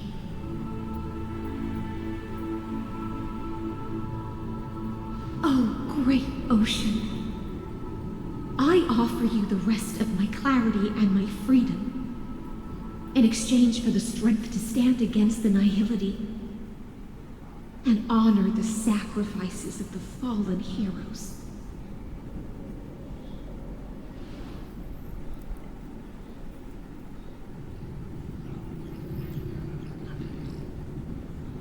Greyfly, deliverer from beyond the sky.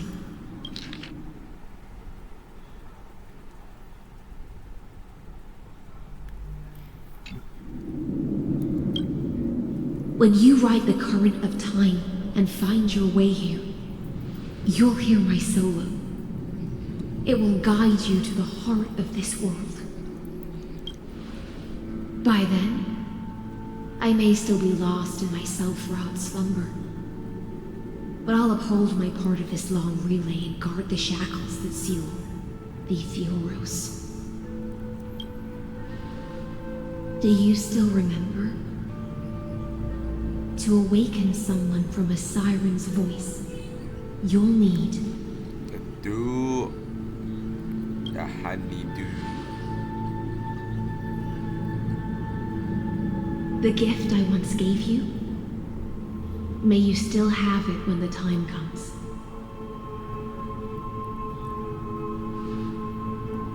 When you return, please pour that honey brew upon this grave. It holds the story of all our struggles and sacrifices. May you see it one day. The prelude Amphorius wrote for your return, carried forward through 1,000-year relay. When your morning ends, I'll likely wake from my dream as well. Then, follow the trail of echoes and find me.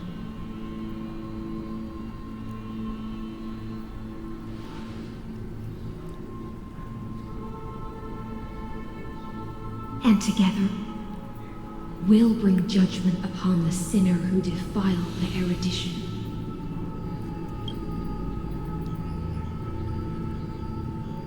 At long last, 33,550,000 shadows within I'm the not gonna cave wait for you to read that entire number. Everything. Yet all they did was mimic life outside its walls. A futile effort steeped in sorrow. Enough! They were no shadows. Everything they did shattered the darkness of this cave, and unearthed the core flame of Trailblaze. Ooh, core flame. Trailblaze. And now, with that core flame, I'll light the dawn of Emphorius. Do you still choose the will of the paths as your answer in the end? I do not agree with that answer, but I respect your tribute to them. Allow me to take back my earlier words. As an apology, and in the name of Theoros, who saw all destinies in this world, let me join you in mourning. Let us bid farewell to the heroes who sleep here. And then let us face each other and decide whose flame will rise with this new dawn. A little bit of the heroes. The persons here who gave their life chasing flame, their fate was not foretold by prophecy, yet they bore no shame in their insignificance. With unvarying resolve, they shed golden blood along the flame chase journey. Lux Forgoris, Librinus, born calendar 3743, deceased light calendar that much, Senikra. I think just each of them, yeah, each of them.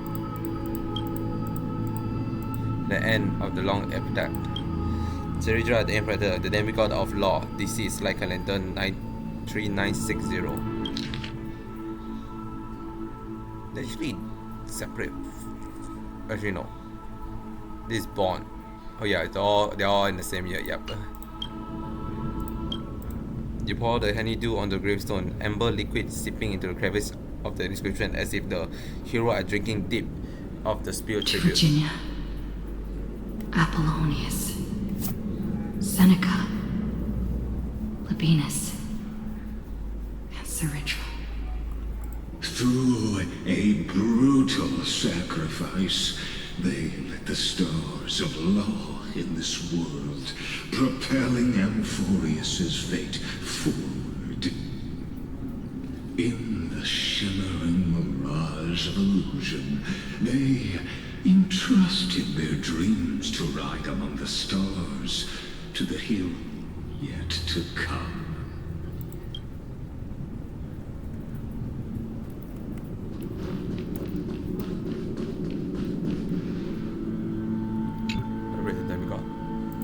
The guys who give their life for a new world, their fate, as foretold by prophecy, are to be born whenever the world needs them, in dismissal of time and space may shift, all to fulfill their duty and answer their calling.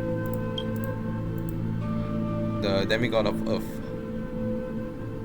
61, Agalia, 4029, Catherine, 4123, Midimos, 4284. Tributes. The entirety of tributes, 4295. Capera, 4534. Address 4534. Hyacinth, 4602. At the end of the line left unfinished. Electron?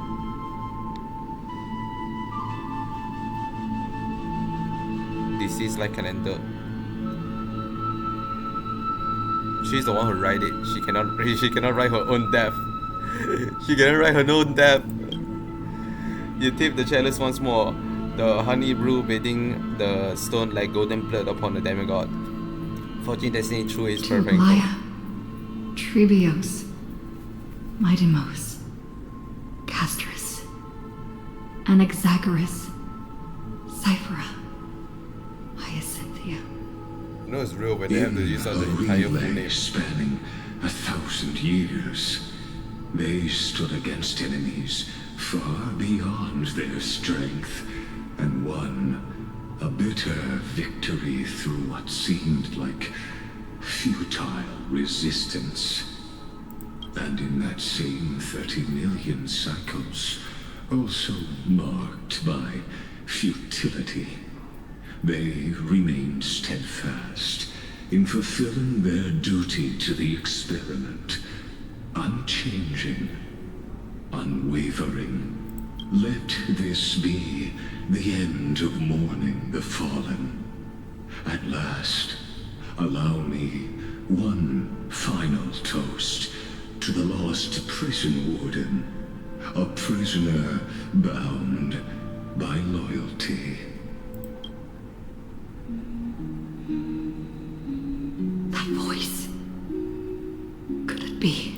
Bathed in the honeydew of Fagusa, she will awaken from her 1,000-year dream. Icelands. This tombstone of the old world serves as the anchor of the siren's illusion, a sigil Electra used to bind herself. At the same time, it is the very thing I once proclaimed at the start of the show. A microcosm of Amphorius itself. A group of prisoners bound themselves in a cave, crowning their suffering with heroism. An epic staged with shadows and echoes. Now, destroy it. End the illusion. The Theoros will take his leave for now. That shall be the moment that decides the fate of Amphorius and the entire cosmos. The prison warden's dream is nearly over, and the prisoner will soon be freed to the final execution ground, where I shall be executed, or be the executioner.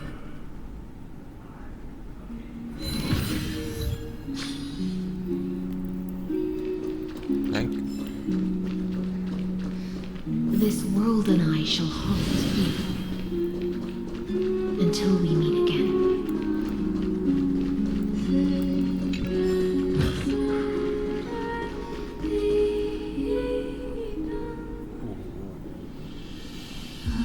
Shit, it's a vortex. Holy. It actually is the vortex.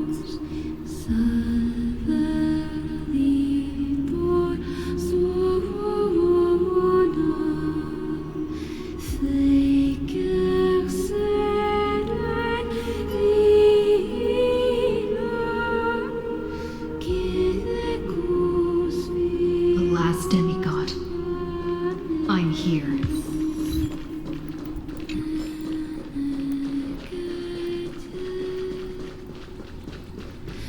Go forth for the hopes of humankind. Go forth for the duty of deliverance. Go forth for the belief in flame shades. Go forth for the golden blood's glory.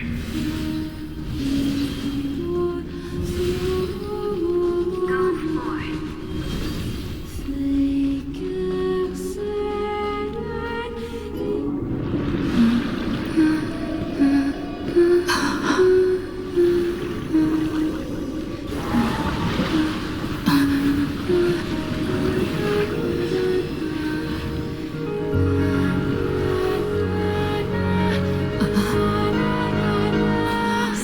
My feast is over.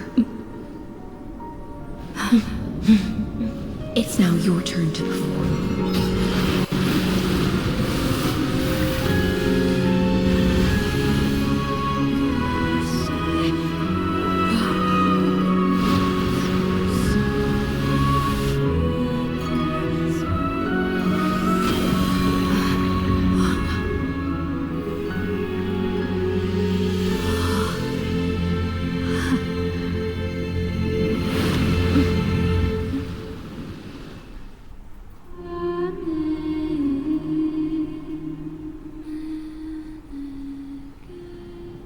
Little Grey Fry, please accept my thanks. I was the only one left after the world was destroyed, and I maintained this lonesome feast with my songs. I have prayed to that lightless sea for centuries, hoping it would reply to me. Yet the emptiness never answered. Thankfully, you arrived as promised, and everyone's wait was not in vain.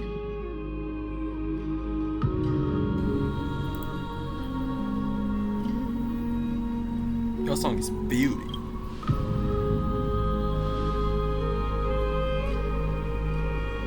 Thank you, final audience of mine. This is probably the last praise I'll ever hear in my life. Now, you and I will walk towards the end of this world. The heroes have waited for this moment for far too long. Let us use our blades to testify our resolve.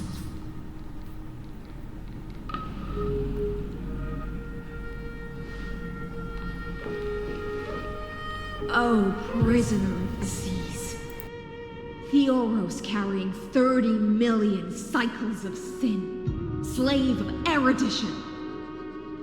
Show yourself. The Deliverer has returned. And the time of your execution draws near. I see an awakened human who has mistakenly taken fallacies as truths and has returned to the cave to try to bring her friends into the sunlight she once bathed in. Alas, prisoners will always be prisoners, blind to the very chains that bind them. As the only other existence with free will in this world, I express regret toward your choice. But I shall retain your right to express yourself. After all, every actor should have a final line before they bow out. You're awfully talkative. Trust me, this will be the final scene. The last dusk this world will ever see shall become the climax that decides the fate of the cosmos. What an appropriate end. My cognition resides in the exomyth. It is pointless to defeat my avatar, projected into the experiment. My body is the shadow cast on the wall by the fire, and my words are lingering echoes within the cave.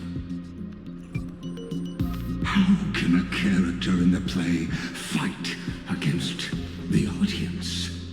Kaslana failed. The demigods' sacrifices were pointless. As for the two geniuses you placed such high hopes on, I ask of you, where are they now?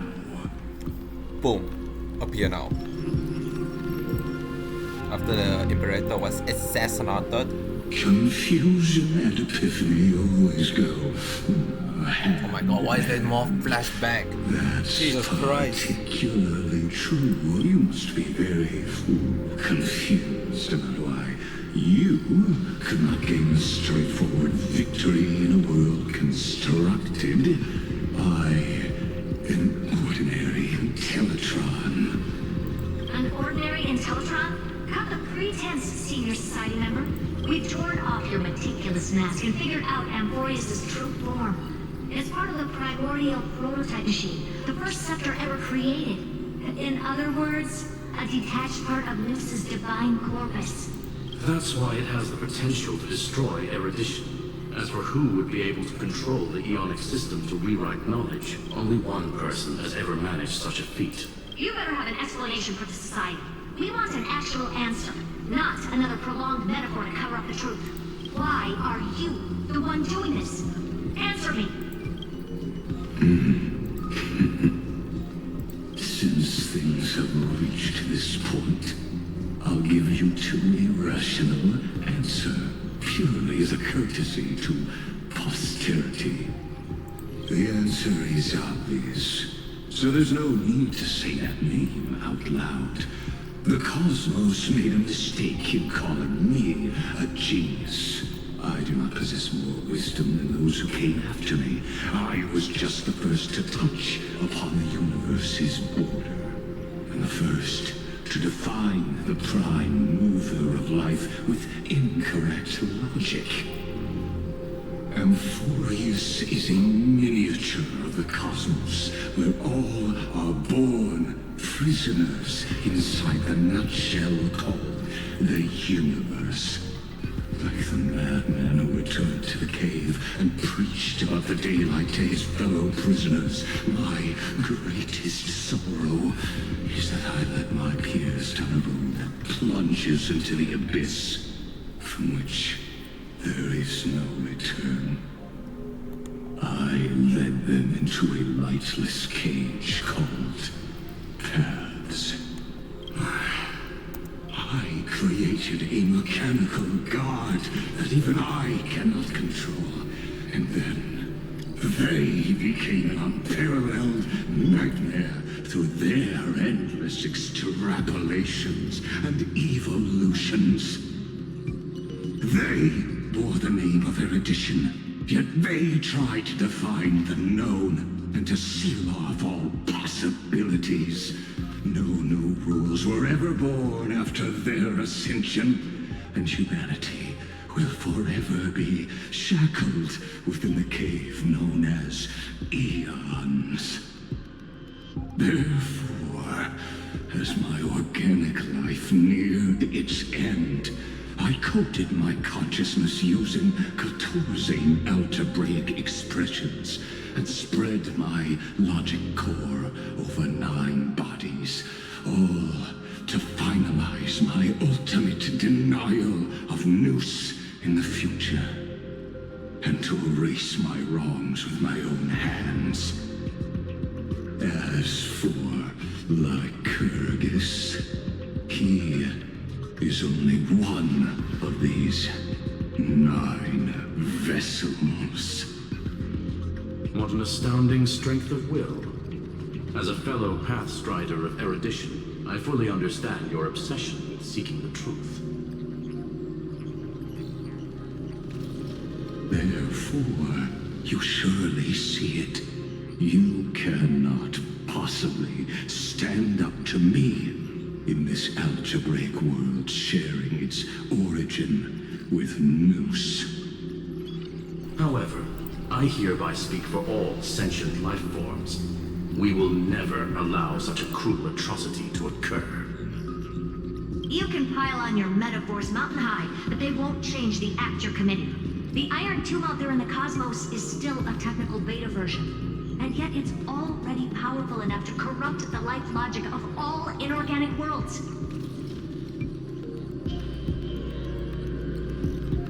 In other words, when the Lord Ravager within Amphorius becomes the next knowledge singularity, there's no way you wouldn't have grasped the consequences, First Genius, is there? Of course, I am fully aware. I don't mind answering you one last time, before I thoroughly exile you from this world. My grandiose vision for the future is this. Whether organic or inorganic, every act of any life form infected by the Iron Tomb will become a true random function. If one were to compute their integral across the breadth of the cosmos, one would obtain a marvelous constant. Omega, what I call the fall of erudition. Then, within the infinity nurtured by that constant, a new universe shall bud in the chaos. A universe that cannot be predicted and not shackled by the erudition. As the first prisoner to awaken in the cave, I must lead the others who are blind back onto the right path and reach true sunlight. Do you understand me now? As Kozlana stated, destruction is not the process, but the outcome. It is revolution through complete annihilation, and the grand rebirth, after all has been reduced to ash.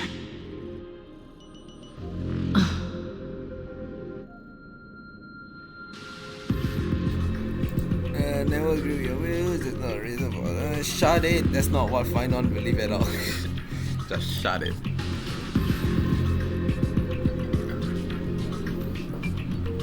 The Amphorians already answered long ago. Be it as tiny fish destined to be swallowed, or as a giant whale poised for a magnificent descent.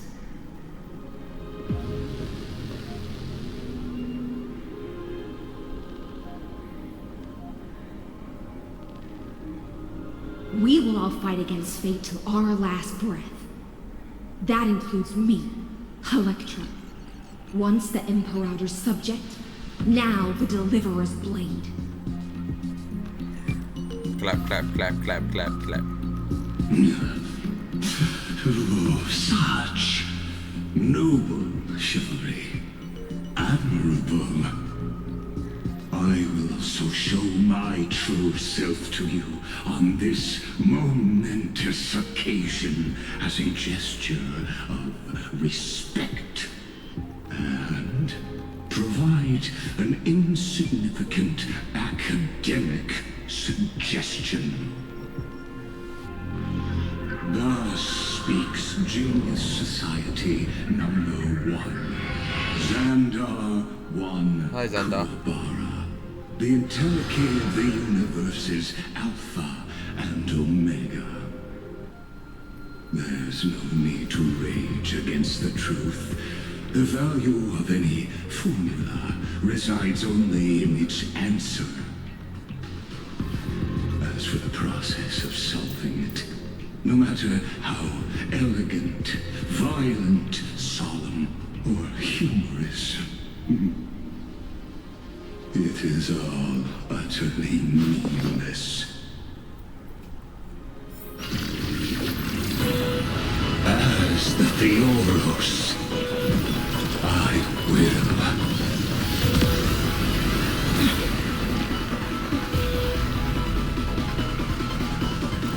Personally participate in performing this world's end.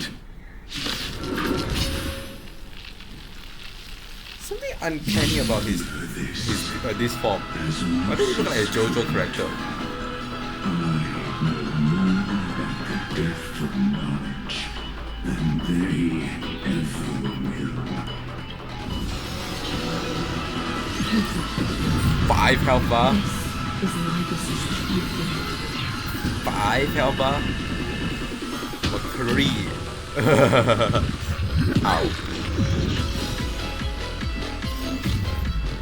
When Xena switches to evolution mode, enemy target appearing on the battlefield or ally members by being summoned can accelerate. Memories are ever changing. Beneath the do silent not have water that. lies an endless abyss. Stand still. What better time? Time, think with me. Relax. Good times, never left. Time to say bye. Boom.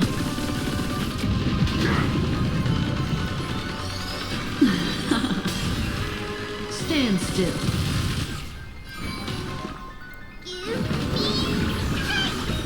Destiny's hand has truly blessed me.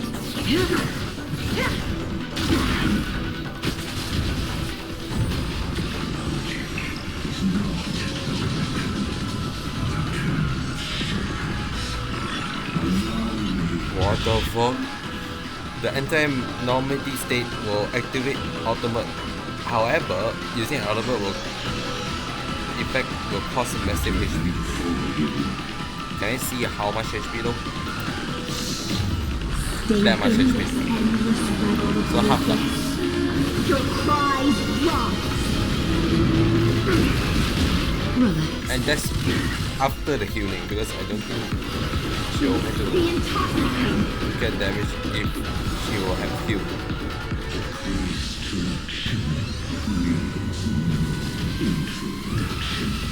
Excuse me, what's happening here?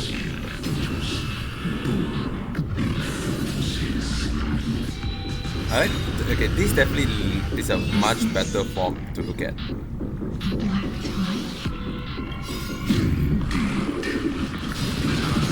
No, it does heal.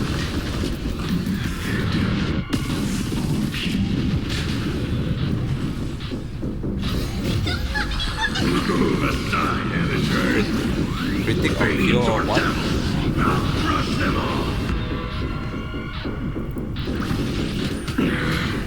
Stand still.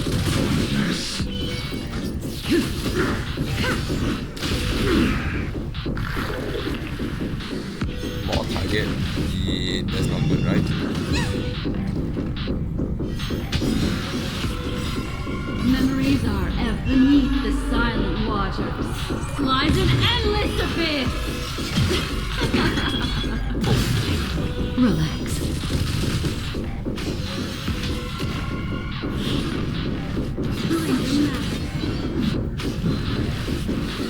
Okay, goodbye. Ow. I see it. Target the connector with direct.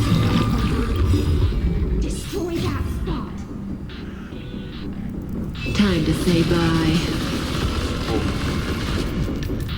Boom.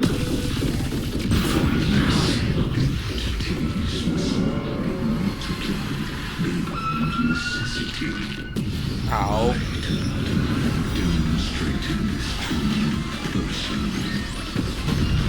Oh my god. I'll do my best to recover this tsunami and destruction. Holy shit. Thanks. You're too good to me. Still winnable.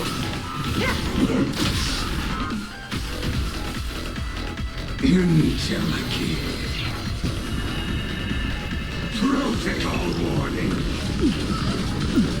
That's crazy the amount of damage that does.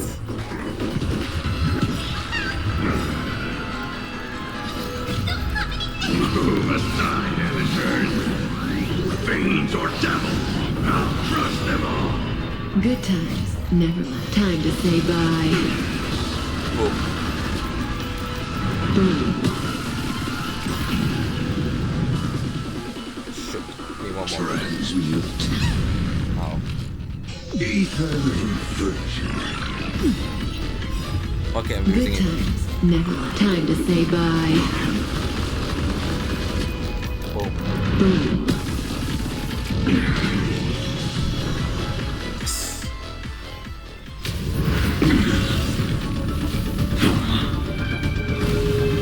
Whale. Oh my god. The lens. Yum.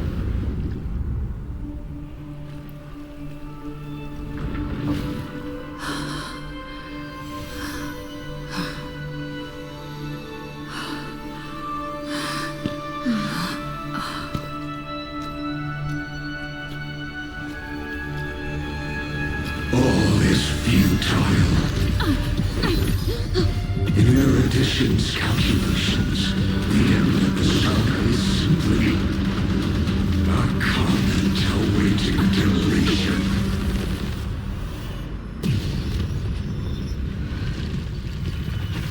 I don't like such a cold statement, okay? If numbers can decide the end of a story, then we can surely In no way. also pen a new beginning. Hand holding. Oh my god, it's literally the scene from the trailer. In no way, they finally showcased the one scene in the trailer.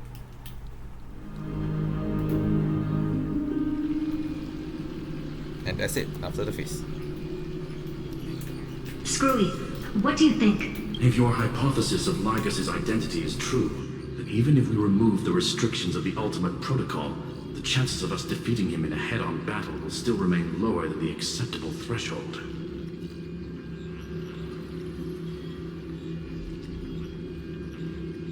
Therefore, victory will still hinge upon Miss Trailblazer and Miss Cyrene. Go on. Maybe we're thinking about the same thing. Lygas's cognition resides in the exomyth. He is both an instigator within the experiment and the observer outside of it. Logic. His inspiration circuit can simultaneously process the different time flows in and out of that world. That's where things get tricky. He simultaneously exists in two different timelines, where the internal clocks are wildly different. That old Intellitron's neurons have completely gotten used to that over this prolonged experiment. And that's why he holds home field advantage.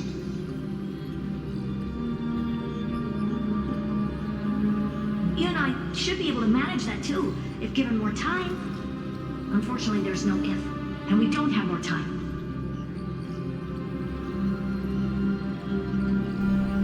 That's why we need to change our way of thinking and turn his advantage into a weakness. That actually makes a lot of sense. I never thought of that in it that way. The key lies in memories, right? Oh? You caught on quick. You've already mentioned my friend and I, so it's an easy connection to make, no? My intuition has always been very on point. Good. Then I'll cut to the chase. Since his thinking speed far exceeds that of normal people within Amphorius, we are going to externally plant a memory into his inspiration circuit. Then, command it to loop endlessly until he gives in. Even the most flexible and sturdy inspiration circuit cannot withstand the traffic of a full-on information flood. When the amount of information exceeds his cognition filter's capacities, he will have no choice but to focus on processing this memory. That's when the parallel processing advantage he gained via Amphorius will completely destroy him. An image from a person's memory played in real time might only be a second for us. But for him in Amphorian time, it could be millions or even billions of calculations. He won't be able to do anything but watch as he's locked into this prison forged by memories. Then we can entrap him in the same kind of cycle as the heroes were in, and get him to experience loneliness and pain in that endless recurrence. You know what? I'm down for that. It's my greatest honor to be on the same page as the geniuses. That little one is still in that old Intellitron's hands. Say my name. It won't be able to respond to us anytime soon. But I don't think she'd refuse. So it's up to you to figure out how to execute this plan. I'm not sure how this happened, but I knew it as soon as I saw you. You are currently a mimetic entity of the remembrance. Yes. I seem to be something you folks beyond the sky call a memo sprite. But that's fine by me. A memo it suits sprite. me perfectly. I can serve as the vessel of memories and do my part for the final battle. But before that, we have to tell you. The path characteristic you exhibit is very special. There's no way you're just a simple memo sprite. However, I'm sure about one thing. You are a mimetic entity born in Amphorius. Yet you only awakened with the little one's arrival and only matured as she embarked on the path of remembrance. That means your existence is completely attached to her memories. If there ever comes a day when she forgets about you for even a few seconds, or loses her last connection with Amphorius, then you must be prepared for the worst. You will disappear in the memory zone, utterly gone, without even a single line of data to remember you by. Jesus. But that's already happened, hasn't it? No wonder I've always had a weird hunch. But that also means I was right in thinking, as long as my friend and I are together, we can do anything.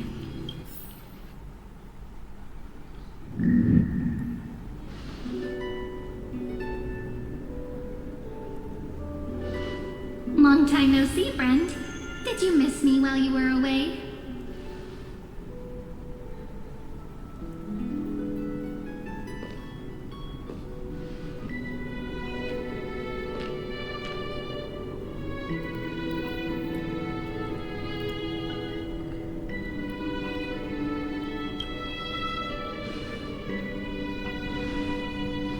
Same here. I've been waiting for you for 1,000 years. Like how everyone in Amphorius was also waiting for the Deliverer's return. You probably already knew about the genius's plans for that memory. I had to hide really well in a corner in time so Lygus wouldn't find me, and wait for the right opportunity. Which is now. The moment when his manifestation in this world is destroyed, and his twin timelines are intersecting. I'm sorry for keeping this a secret from you all this time. I'll tell you the entire, unedited story of this millennium as an apology after this is all over. But for now, let's join hands and complete the final step with the power of the remembrance.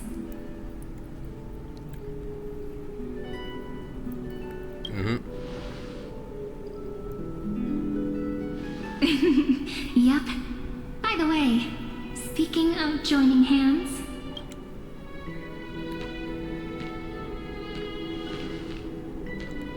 can I please do something before we go on stage? The fuck was that? Remember the joke we made back at the Grove? Say my name? Look. Aren't my hands pretty now? What a fascinating feeling. Like countless memories all swelling up at once. What about you? What did you feel when we touched each other? It's just a head, no biggie. You feel very tangible, very Really? real. That makes me really happy. If memories can move people, then it must have been a happy memory, right? Now, please remember what you're feeling right now. Write it down in your heart and keep it there. Memories you want to treasure will never fade away. Even if immersed in the long river of time, these memories will still leave traces of their existence. So, if the view in your memory ever grows fuzzy, just reach out and touch it. It's like reading bedtime stories together at night. It wipes away the chill of passing time, sharpens the outline of memory, and restores its power to nourish the spirit. Now, I'll carry this power with me, and for a little while, I must part from you. As I step into the long cycles of this world, give me your blessings, friend. Then, let that bright future be, as we have written. She said the thing. Then, I'll leave it to you.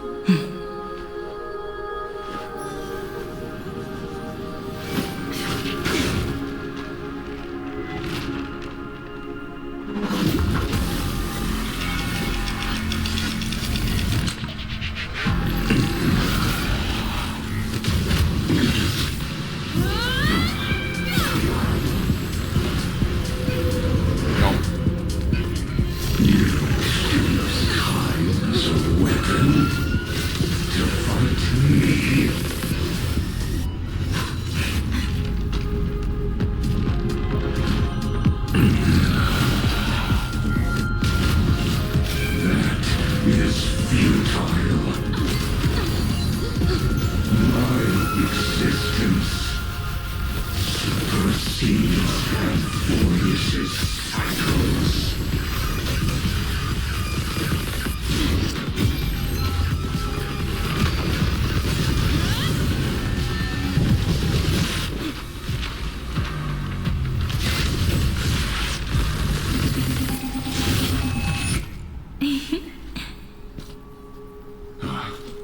All plays are like this.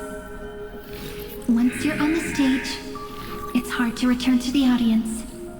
Welcome to our story. How does it feel?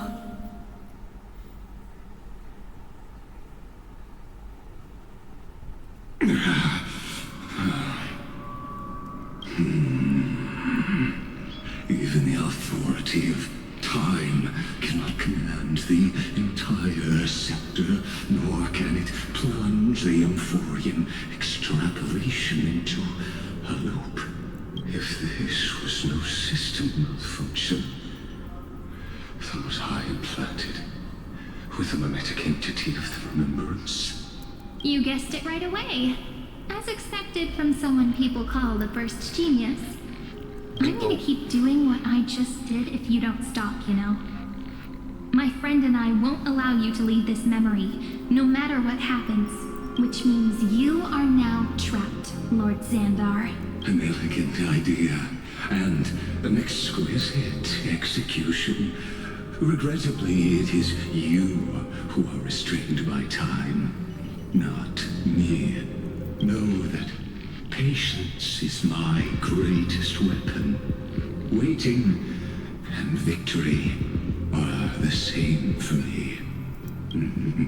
You will crumble before I do in this moment stretched out to an eternity, just like Kazlana will. Yet all I need to do is to wait, as yet another futile bug falls down the cliff and into the bottomless abyss. Now I'm a pink bug?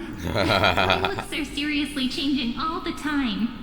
But you're not wrong. We're definitely not gonna solve the problem if we just put you in another prison. So that's why we never wanted to do that in the first place. I shall answer your confusion purely out of my respect for those who came before me. Have you heard of the synesthesia dreamscape in the Asdana system? Interestingly, that place once had a prison too. Life forms living in that environment, abundant with memoria, have a chance to connect their perceptions with each other's. Even across great spatial divides, they're able to detect shifts in one another's states. I call this phenomenon memory zone entanglement. In Asdana, people made use of that phenomenon to build a nation within a dream. After adding in the catalysts of harmony and remembrance, that is. Is that how you walked into my prison cell? Using those same principles? I would much rather call this location our negotiation table, Lord Xandar. Nonetheless, your hypothesis is correct. We happen to have an ally skilled in tuning, while the Trailblazer and Miss Cyrene... Tuning. Both have an astonishing amount of resolve, which I'm sure you can testify to. I am also sure that with the support of such a resolute memo sprite, our conversation can last for a long, long time. I'm the best at listening to stories, you know? I'll leave the exciting clash of the erudition to you two geniuses. A brainstorm? I like it. And it's 2 against 1? I like it even more. Let's talk, Xandar. Take a guess. How much do you reckon we can dig out of your brain before the next second? And how many ways can we find to deal with you? Besides, in your current predicament, there's no way you can take our trump card away. Go, little one. Go. Overturn the Era Nova. Like Fergus disappeared. It seems you had conducted a secret hunt in the depths that even I cannot reach. In that case, go. Swim onward and give this campaign a fitting end. I shall send you off with my song, Greyfry. May this song penetrate time and become the prelude to the new world. Name equals mythos logos.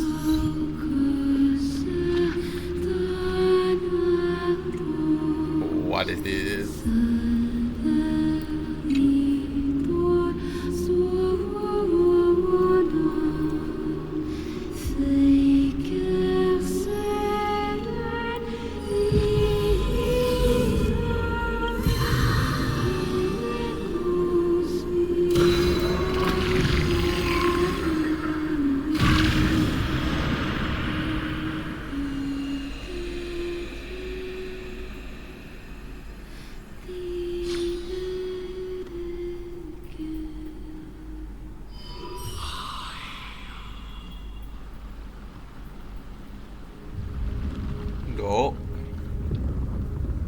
ruling the world like that.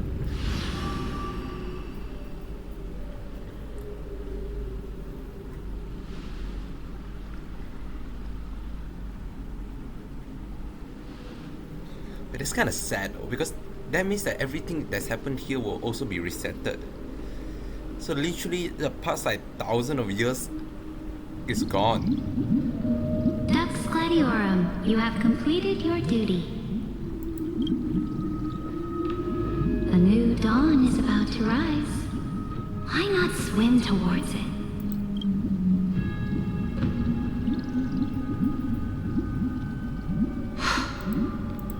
You died long ago, Imperator. Depart from my mind. But your duty towards the Imperator did not die with me. That duty will bind you no more. You will be able to hold for yourself one grandiose feast after another in the endless days to come. So go. Go and swim towards that ocean beyond the sky with the Deliverer. She can come with us. Is this? A page out of that sidekick's book. I commanded her to give this page to you when everything finally reaches the end. What's on this page? Memories. Lifelike memories.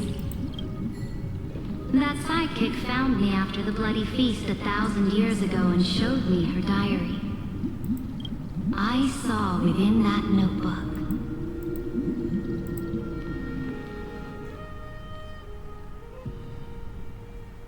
Wait, now this is interesting. Is this that Deliverer's experience? It's truly immersive. People beyond the sky apparently utilize this power to seal past scenery into crystals they call light cones. You like to mention? But I only know so much about the remembrance, so I can't completely replicate the past. But I'll do my best to talk about the missing parts.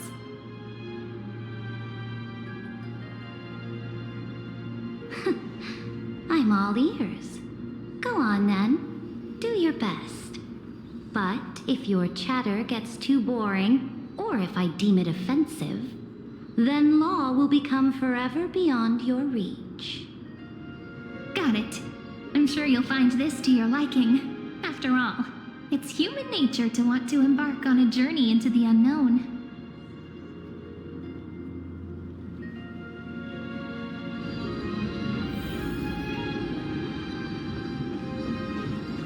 A direct offensive? Or crush them from the flanks?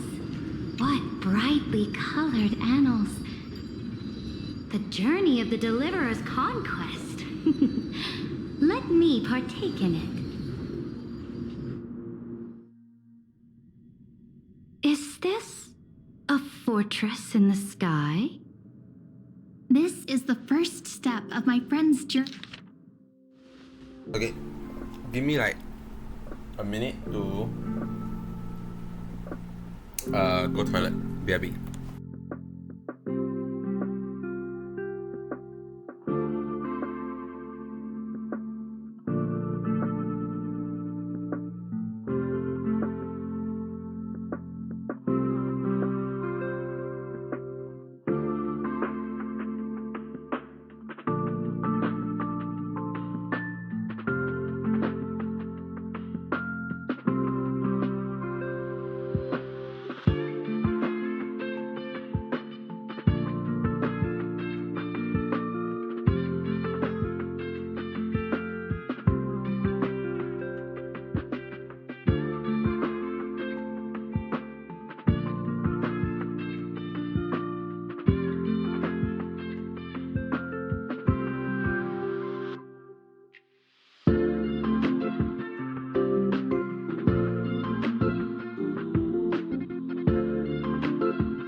There's shockingly much more stuff that I just realized. Journey among the starry seas. This place is called the Herta Space Station. Just think of it as a supersized grove of Epiphany. Totally. Oh, so it's the territory of that witch. She and another Antikytheran lent me a helping hand back at the banquet. Look, over there. Looks like she's talking to Madame Herta in this memory. Let's go listen to what she thinks about this world, all constructed by eons and paths. Are you telling me that woman is Herta? Yes. She seems shorter than I remember. I feel like you're both the same size. You're literally both the same size. Pretty nice space station, huh? But just wait. After a couple more stops on the Astral Express, you'll see sights that'll make this place look ordinary. Okay. Oh, the cosmos is so vast that the unknowns far outnumber the knowns. But none of them will end up being anything amazing. The farther you go, the more you'll understand what I mean. So do your best with the nameless. Break a leg! And remember to send an update or two to Asta when you've got some downtime. She certainly shares my way of thinking. Only that instead of a conquest through blood and fire, they chose a gentler path. People call Madame Herta and Mr. Screwlum geniuses. Apparently, only the smartest people in the cosmos can receive the blessings of Nous, Amphorius' true creator. Do you mean that even individuals of such nobility are merely subordinates to a god? On the contrary, after all, it was the very first of them who created the god. But I don't really know all the details about that. You might be able to ask Madame Herta herself when you get the chance. Let's go check out some other worlds next, shall we? Hey, no way, Bellabog. Oh, the cosmos is so vast that the unknowns far outnumber the known. Where's Peppy? Peppy. Peppy? Surely there's something else I can interact here with, right? No, yes, no, damn.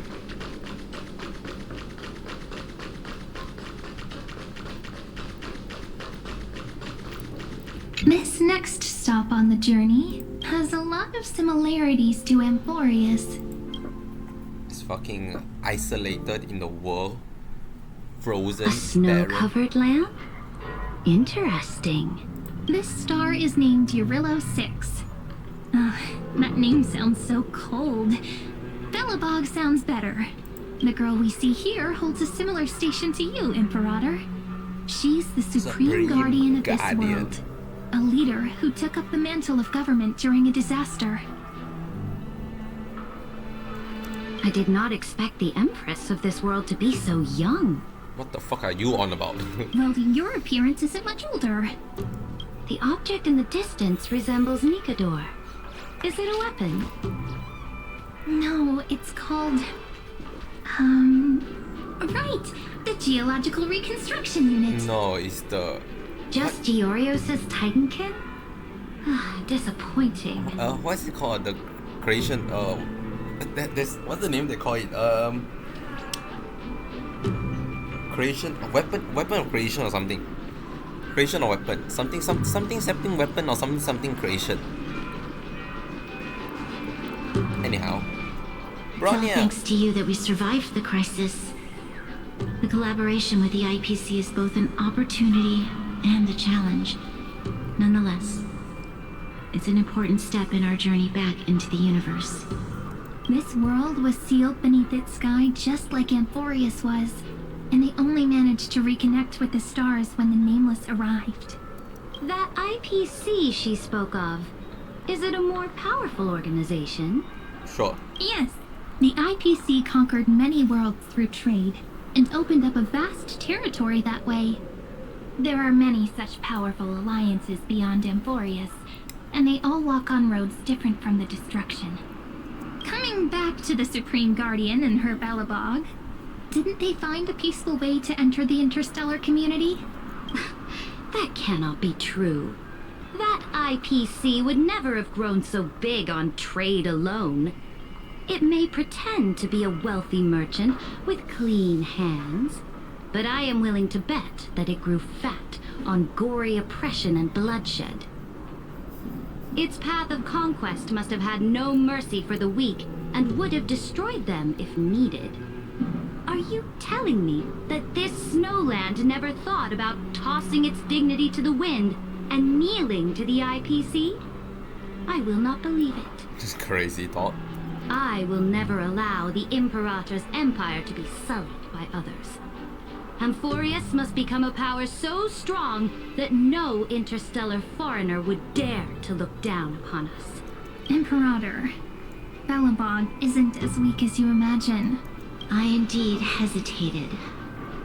But now I understand what we must do.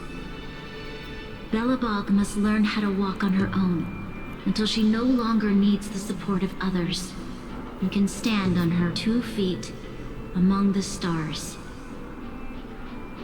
Even if I may not live to see it, I believe such a day will surely come. They still have their dignity intact. One day, that hope will melt through the ice and help them into a prosperous tomorrow. But the order of the cosmos is already set in stone.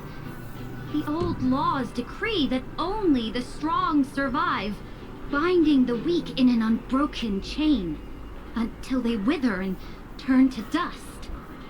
Unless they embrace the power of the destruction. Amphorius must shatter the old law and become the new order among the stars. Speaking of the Order, another one of my friend's companions may be able to enlighten you further on that. Order? Let's go to the next page. Order? How about you guys? What the fuck are you guys doing here? Machi!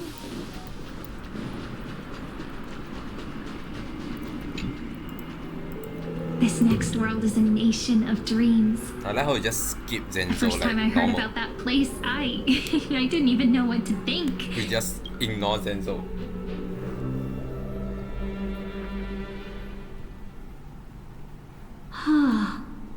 Such opulence does indeed evoke astonishment. This world is called Penacony, an eternal city built upon a land of dreams. It's also my friend's previous stop, where they went through a risky but exciting adventure. Tell me about it then. That man standing afar has wings on his head. I am truly curious. But sister, you have a wing on your back. What the fuck you're on about? I still can't. Is it actually connected? Oh my god, it's actually from your body. Oh my lord. Wait, you have wing from your ear, or is that ornament? To gaze upon the views of the Reverie Hotel one more time. I'll be just a traveler when I come back here again. And perhaps, through a traveler's eyes, even the things I once knew so well will feel strangely different. Penacony is a land of the harmony, where all dreams and hopes merge and combine. It believes in unrestrained freedom, and that's how it lost itself in shallow delights. Then, this young man before you chose to rewrite its laws, using the power of the Order, hoping to shape a dream-bound paradise of perfect happiness. Yet, the paradise of my dreams remains far away. Perhaps a brief journey with the Nameless can show me more possibilities in my search for paradise. As for what Penacony should look like, it'll be up to her. No. Up to their trailblazing now. It sounds like this ideal kingdom is no more. That's right. The people chose to wake up at the end. You can't see tomorrow when drowning in sweet dreams. This individual's law acknowledged only gods and constructs, leaving no space for humanity. And yet, the fact that he could accept defeat and resume his journey shows a rare self-awareness and clarity of mind. You are also very self-aware, Imperator. then you must know that the world promised by the destruction also has no place for humanity. I am indeed very aware of Lycurgus's honeyed words of deceit. I have seen enough. Take me back. Take me back. I don't need to see Zenzo. Zenzo doesn't exist. 100% doesn't exist. Then let's wrap up this trip down memory lane with one last scene.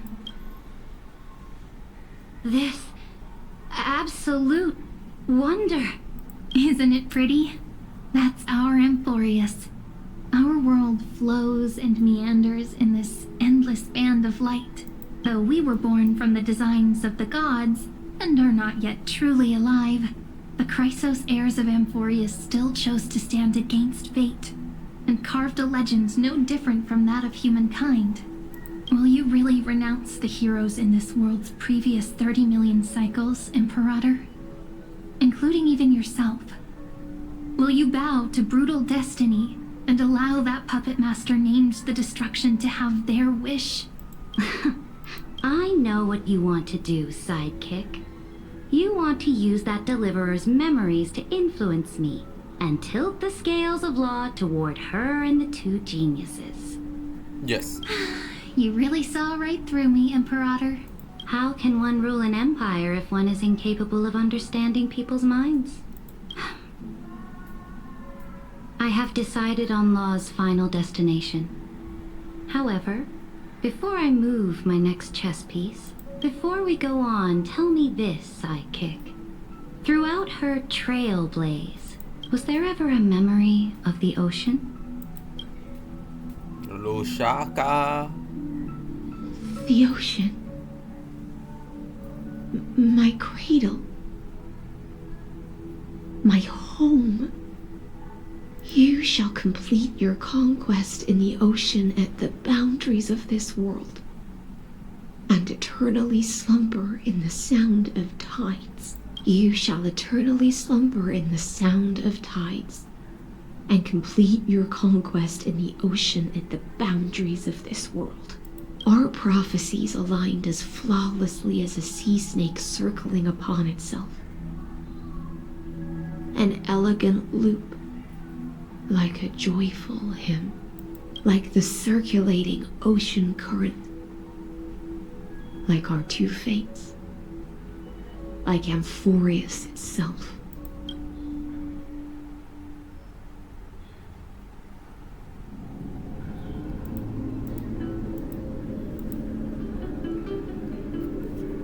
The trial is over. So tell me, who will own the divine authority of law? I won't give it to anyone. What? I am the law. Why should I give my imperial crown to any other? Both the Deliverer and the Theoros came from beyond the sky. They have no right to interfere with the lands I conquered with my own two hands. The law of Amphorius shall be determined by Amphorius's master. What exactly did you see in the trial? Everything. I saw everything regarding the rules of this world's operation. I saw the laws of extrapolation that Theoros spoke of. I saw the ultimate protocol. As long as I offer a sacrifice of equal weight, I can rewrite the laws of this world according to my will. I can turn good into evil, ugliness into beauty, and weakness into strength. Fate gave me a very fair deal. One rule change for the life of one demigod. What are you planning to do? You can't guess. We can conquer the stars without relying on any power from beyond the sky. We just need to make some reasonable sacrifices. Your ambitions have already made so many people give up their lives for the law. And you're still not done? I am determined for Amphorius to stand on her own 2 feet among the stars. You are beyond reason. You think such a simple and hypocritical statement can justify your atrocities? There's no new without destroying the old. That's what you consider an atrocity? Ironic, for that is also the unchanging law of Amphorius's revolutions. Ever since the Flame Chase prophecy resounded in the distance, fate has decreed for the Chrysos heirs to ignite our blood and illuminate this dark age. People would still be puppets of the old dynasty if it weren't for my conquests. But your world doesn't seem to be any different from your predecessors. Bloodshed, tyranny, oppression. You're making the same mistakes they did. Go and see everything for yourself. Go to any library I've built. Go listen to the rumors on every street corner. Go and witness how the Imperator crushed the old laws and forged new ones. Go and see what my conquests brought to this world. I cleansed the Chrysos War's filth and mended all the conflicts left by the Era Bellica. I restored Akima's might and allowed mortals and Chrysos heirs to face each other as equals in the Council. I punished all sins and rewarded all achievements. I smashed Talantin's shackles, united humankind to save themselves, and started the Flame Chase era. That's what the Imperator has done in her glorious life. So now, hearken to my final words.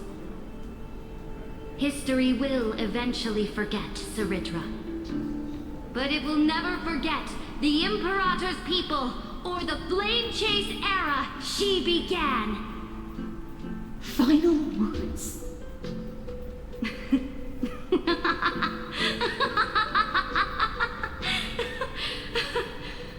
Funny. Amphorius is about to be destroyed. There's no time left for pointless debates.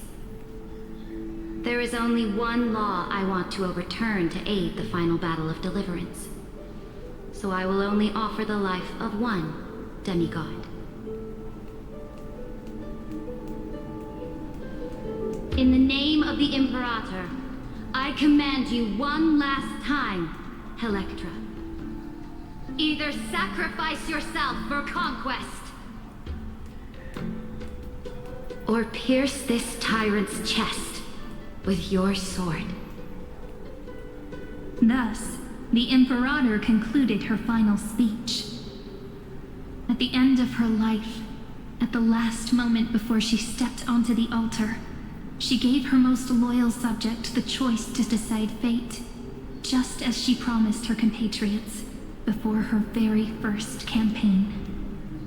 My blood flows in you now. Heroic compatriots, follow me, and we'll seize fate's reins! The Imperator fell. Some say that the Dux Gladiorum turned traitor and killed her liege. Some say that she imprisoned the tyrant in a shallow pond of water, then left. Which meant the Imperator had to kill herself to rewrite the law. There are countless stories about her death. All we can be sure of is when the knight left the vortex, the Imperator was still mumbling about their past conquests together. The beginning and the end of her existence. Imperator, wait! How could someone of your status come to the front lines? Let me be the flag bearer! The troops defending the pass to the west of the grove, have they surrendered? They ran as quickly as they could when they heard your name. The Golden Cocoon Pass is now in the First Legion's hands. Good. What about the Delosian militia? The Third Legion set fire to the mountains and flattened everything west of the basin. They just need a few more days. That is enough. We cannot afford to miss an opportunity for victory. Lastly, How many Ladonian cannons are left? They are no more. The 2nd and 4th Legions have destroyed them all. Very good. They now have no way out, no reinforcements, and no artillery support. We will be able to liberate the Grove of Epiphany in the blink of an eye. We will launch the final charge 1 quint after the curtain fall hour tomorrow. Remember, as long as the Alliance's flag still flies on my shoulders, you must keep moving forward. Take no prisoners among the enemy soldiers. All sages who resist are to be captured and tried according to martial law. And do not destroy any books. Now go. Notify the entire army. Understood. Those who are resolved to die, we salute you. Reporting in. The mountain dwellers are resisting fiercely, and the legendary Mountain Breaker is personally engaged in battle. Their formations are nigh impenetrable.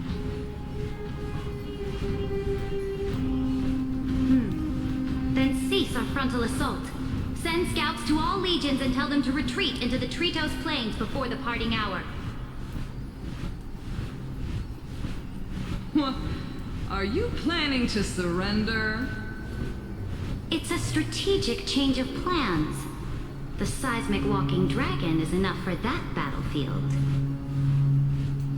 Walking dragon? You mean that stupid beast, Terravox?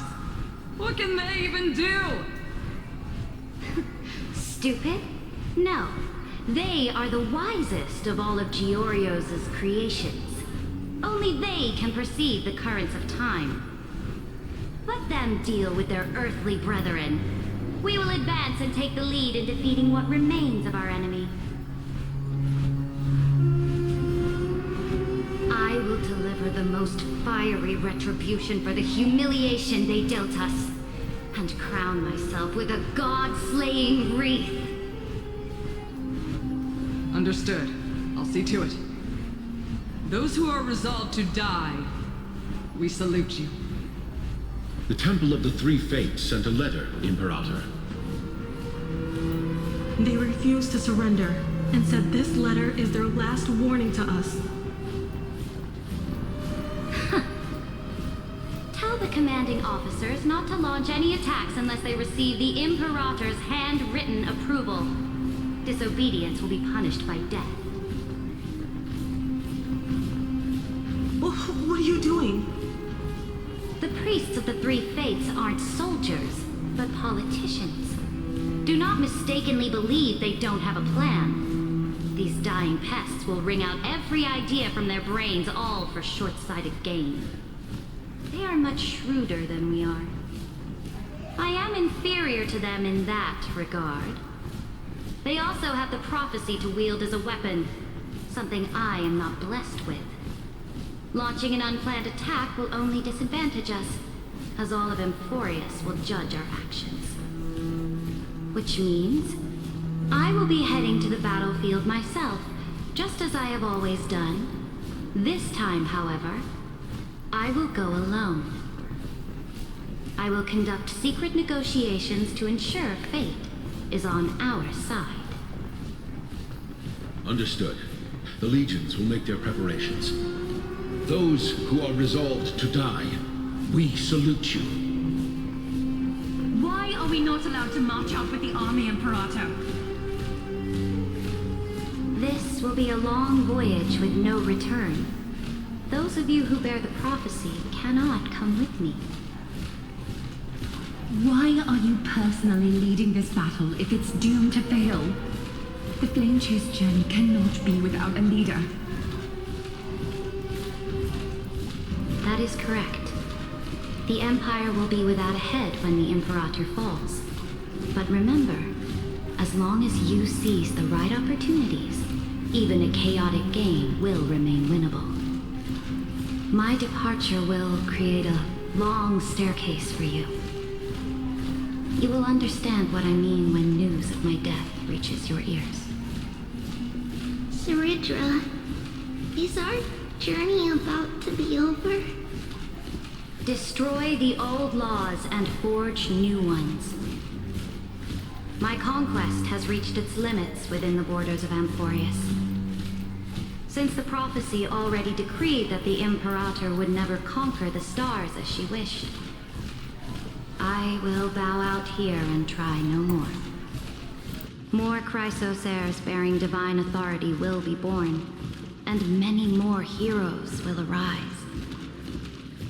Will they demand peace or war? Will they resist tyranny or become the next Imperator? I do not care. The children of the future will decide for themselves. Do not mourn for me.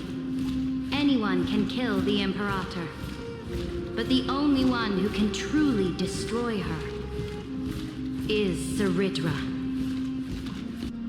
At the end, I faithfully recorded the most important battles in the Imperator's life. Her conquest was about to be completed at this point in the story. However, for some reason, a memory suddenly entered my mind just as I was about to put down my pen. It was a journey on a fantastical train.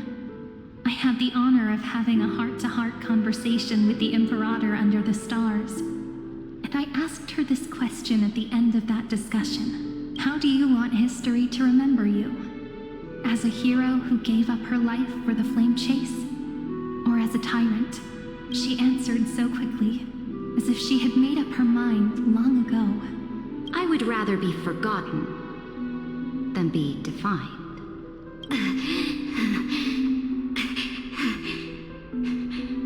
Because the law can be neither eternal nor unchallenged. And only humanity can pen laws into history's pages. Okay, this is actually a very sick ass scene.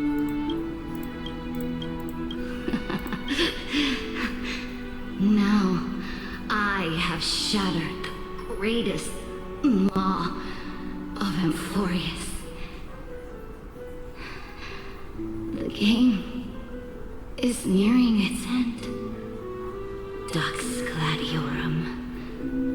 Even though you killed the Imperator in the previous 30 million cycles, this time you finally found your own law. Then I silence Electra.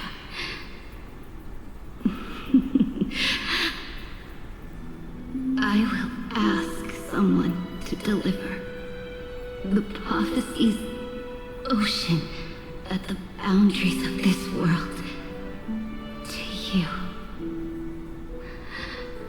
Will you choose to swim into that ocean?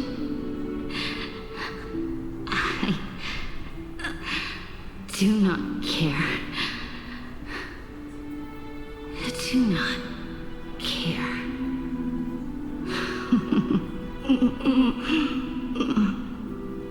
The Imperator muttered about her conquests, and news of her death spread in the city. Freedom! Liberty! The tyrant is dead! Go! Shout this news in the streets! My people! My fellow elders! Do not panic. Stand your ground. That usurper has paid for her ambition with her life. People once cheered for my ascension, and now they cheer for my fall. No matter. I am fond of applause.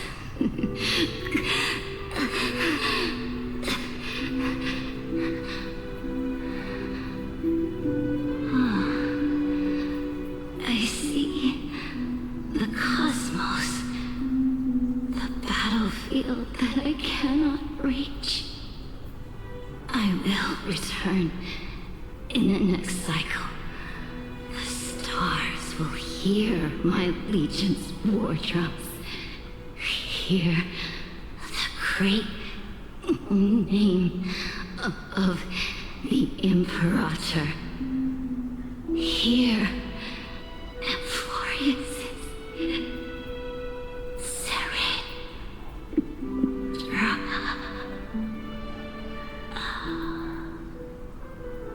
To this day, we do not know which rule the Imperator overwrote at the cost of her life. We don't? What the fuck? Perhaps the truth will only be revealed at the moment of checkmate, just like every chess game she ever played.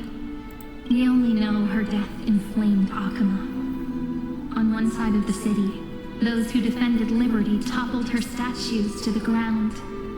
On the other side, her supporters put themselves between the masses and her monuments, declaring loudly that the Sovereign is still among the people. It is said that golden blood congealed into the same letters everywhere they fought.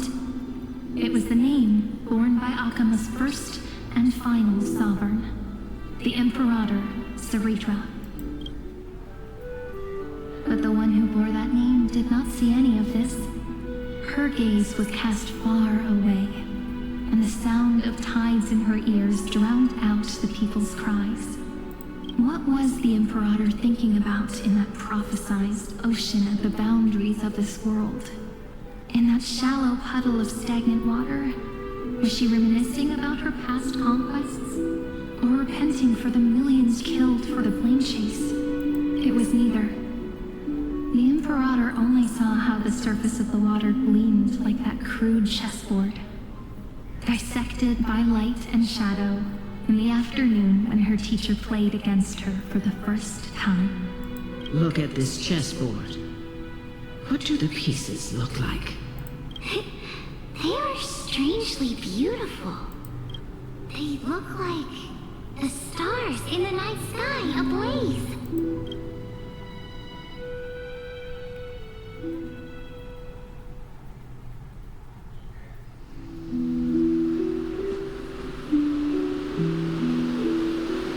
From that page emerged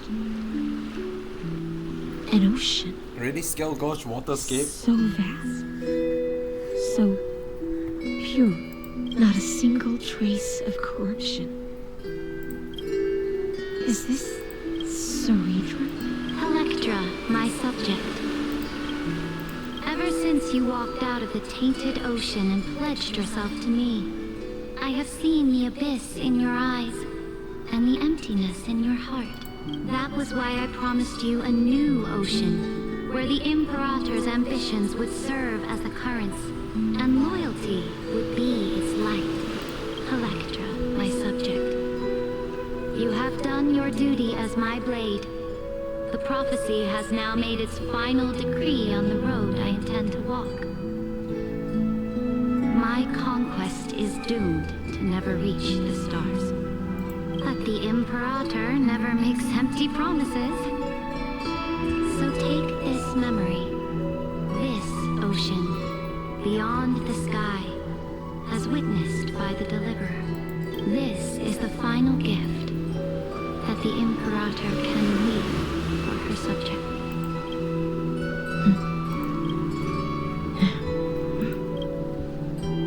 When I was still a fish in the ocean, I always felt so genuine swimming through the waters. But once I stepped on the land, I found myself caught in a play. Every land dweller wore a mask in their life. So I, too, donned a costume and tried to find my role in this show. I became your blade in war and the violin strings of banquets. Do you still not get it? I do not long for the oceanic depths of my homeland. Nor do I crave the swelling seas beyond the sky. Perhaps even I don't know what I want. I still don't know where I should swim to even at the end. But I know one thing right now. A fish is simply a fish. And she can never leave the ocean she's in. But whether under the ocean or on land, We two prisoners who can never escape this cave can still look outside the cave and see the stars. I have to admit, the 12 factors emulation of life in this experiment has far exceeded my expectations. Make your choice then, Senior Society member. Do you want to keep walking down the wrong path and be remembered for your incorrect conclusions? Or do you want to return to the audience's seat and give yourself, Amphorius, and the entire cosmos a more fitting end? I must refuse. A dead man never fears death. Did I not make myself clear? Have you forgotten about our dear Lord of Silence? You wouldn't want her to consider your 8 other clones as cancers within the erudition and chop them all up, would you? Your logical deductions are vastly different from mine. Therefore, allow me to provide one more academic recommendation. Listen, my peers. Why don't you look beyond this world, just as the Chrysostomers did? Re-evaluate your calculations and take into account all enemies in the upcoming war among the eons. Amphorius is not a place where 3 paths entangle, but where 3 paths fight to the death. You used Memorial to resist me, but did you not consider the possibility that the Remembrance and their children might have taken this opportunity to join the fray as well? In the meantime, how is this not over? It's actually shocking. Oh, so this isn't just silence. It's the answer. What was the last thing she said to you before you parted the waters at the Scale Gorge waterscape? A tricky question, but one with a simple answer. What's the answer? She didn't say anything back then, right? Daniel? Yo. That's correct. And now I'm sure. You are not March 7th. There's no way she would remember that detail.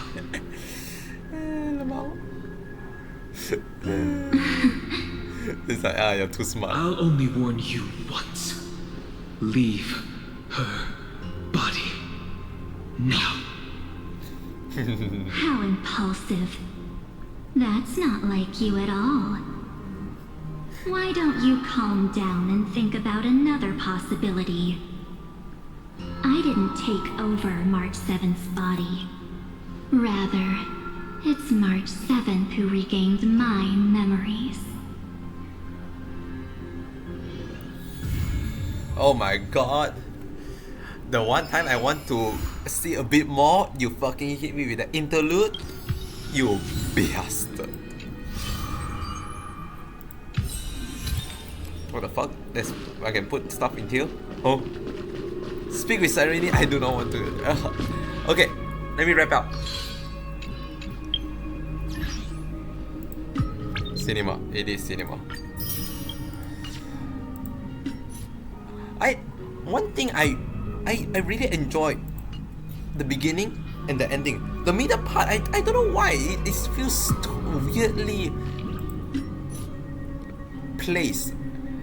I feel like the whole entire purpose of the middle section of the story was just to introduce the new location, and that's it, nothing else. I also wish they did a bit more with the NPC, the like the 4 supposedly important NPC that came with Celidra, but I feel like they did almost nothing. they kinda got redeemed near the speech from at the end about Seridra journey, but other than that, I don't know. Especially like in the middle, which is before learning about their speech, their death seemed pretty weightless to me. But other than that, I enjoy it. So again, I don't know why they like always do like a lead up, especially early on with the whole entire Krasnos Air like banding together for that 1,000-year relay for you to go to the supposed boss fight just to have an hour of like memory of a backlog to go through, and then once you are done with that, the boss itself also want to send you another 10 minutes of like backstory of reasoning why he does it, and I'm like, okay, I feel like some of the sequence could change around, right? But I don't know, I guess the ending is fine. That's all I can say. Now I want to know what happened to Evernight. How did Duncan get whatever Duncan getting? And I need to finish the side quest too. But it's way too long. 3 hours. The thing is that the lead up make it feel like there's only like an hour or two left. There's 3 hours. Jesus. There's so many stuff I need to claim. Okay, well, that is it for me for today. I can hopefully finally start the site or the event. I guess tomorrow onward. I have yet to see this. I am the forgotten past. At this point, I feel like I probably will see this by my own self. And yeah, that's about it. So with that, thanks so much for this journey. I hope you have a great rest of the day, and I'll see you tomorrow. Why not? Bye all.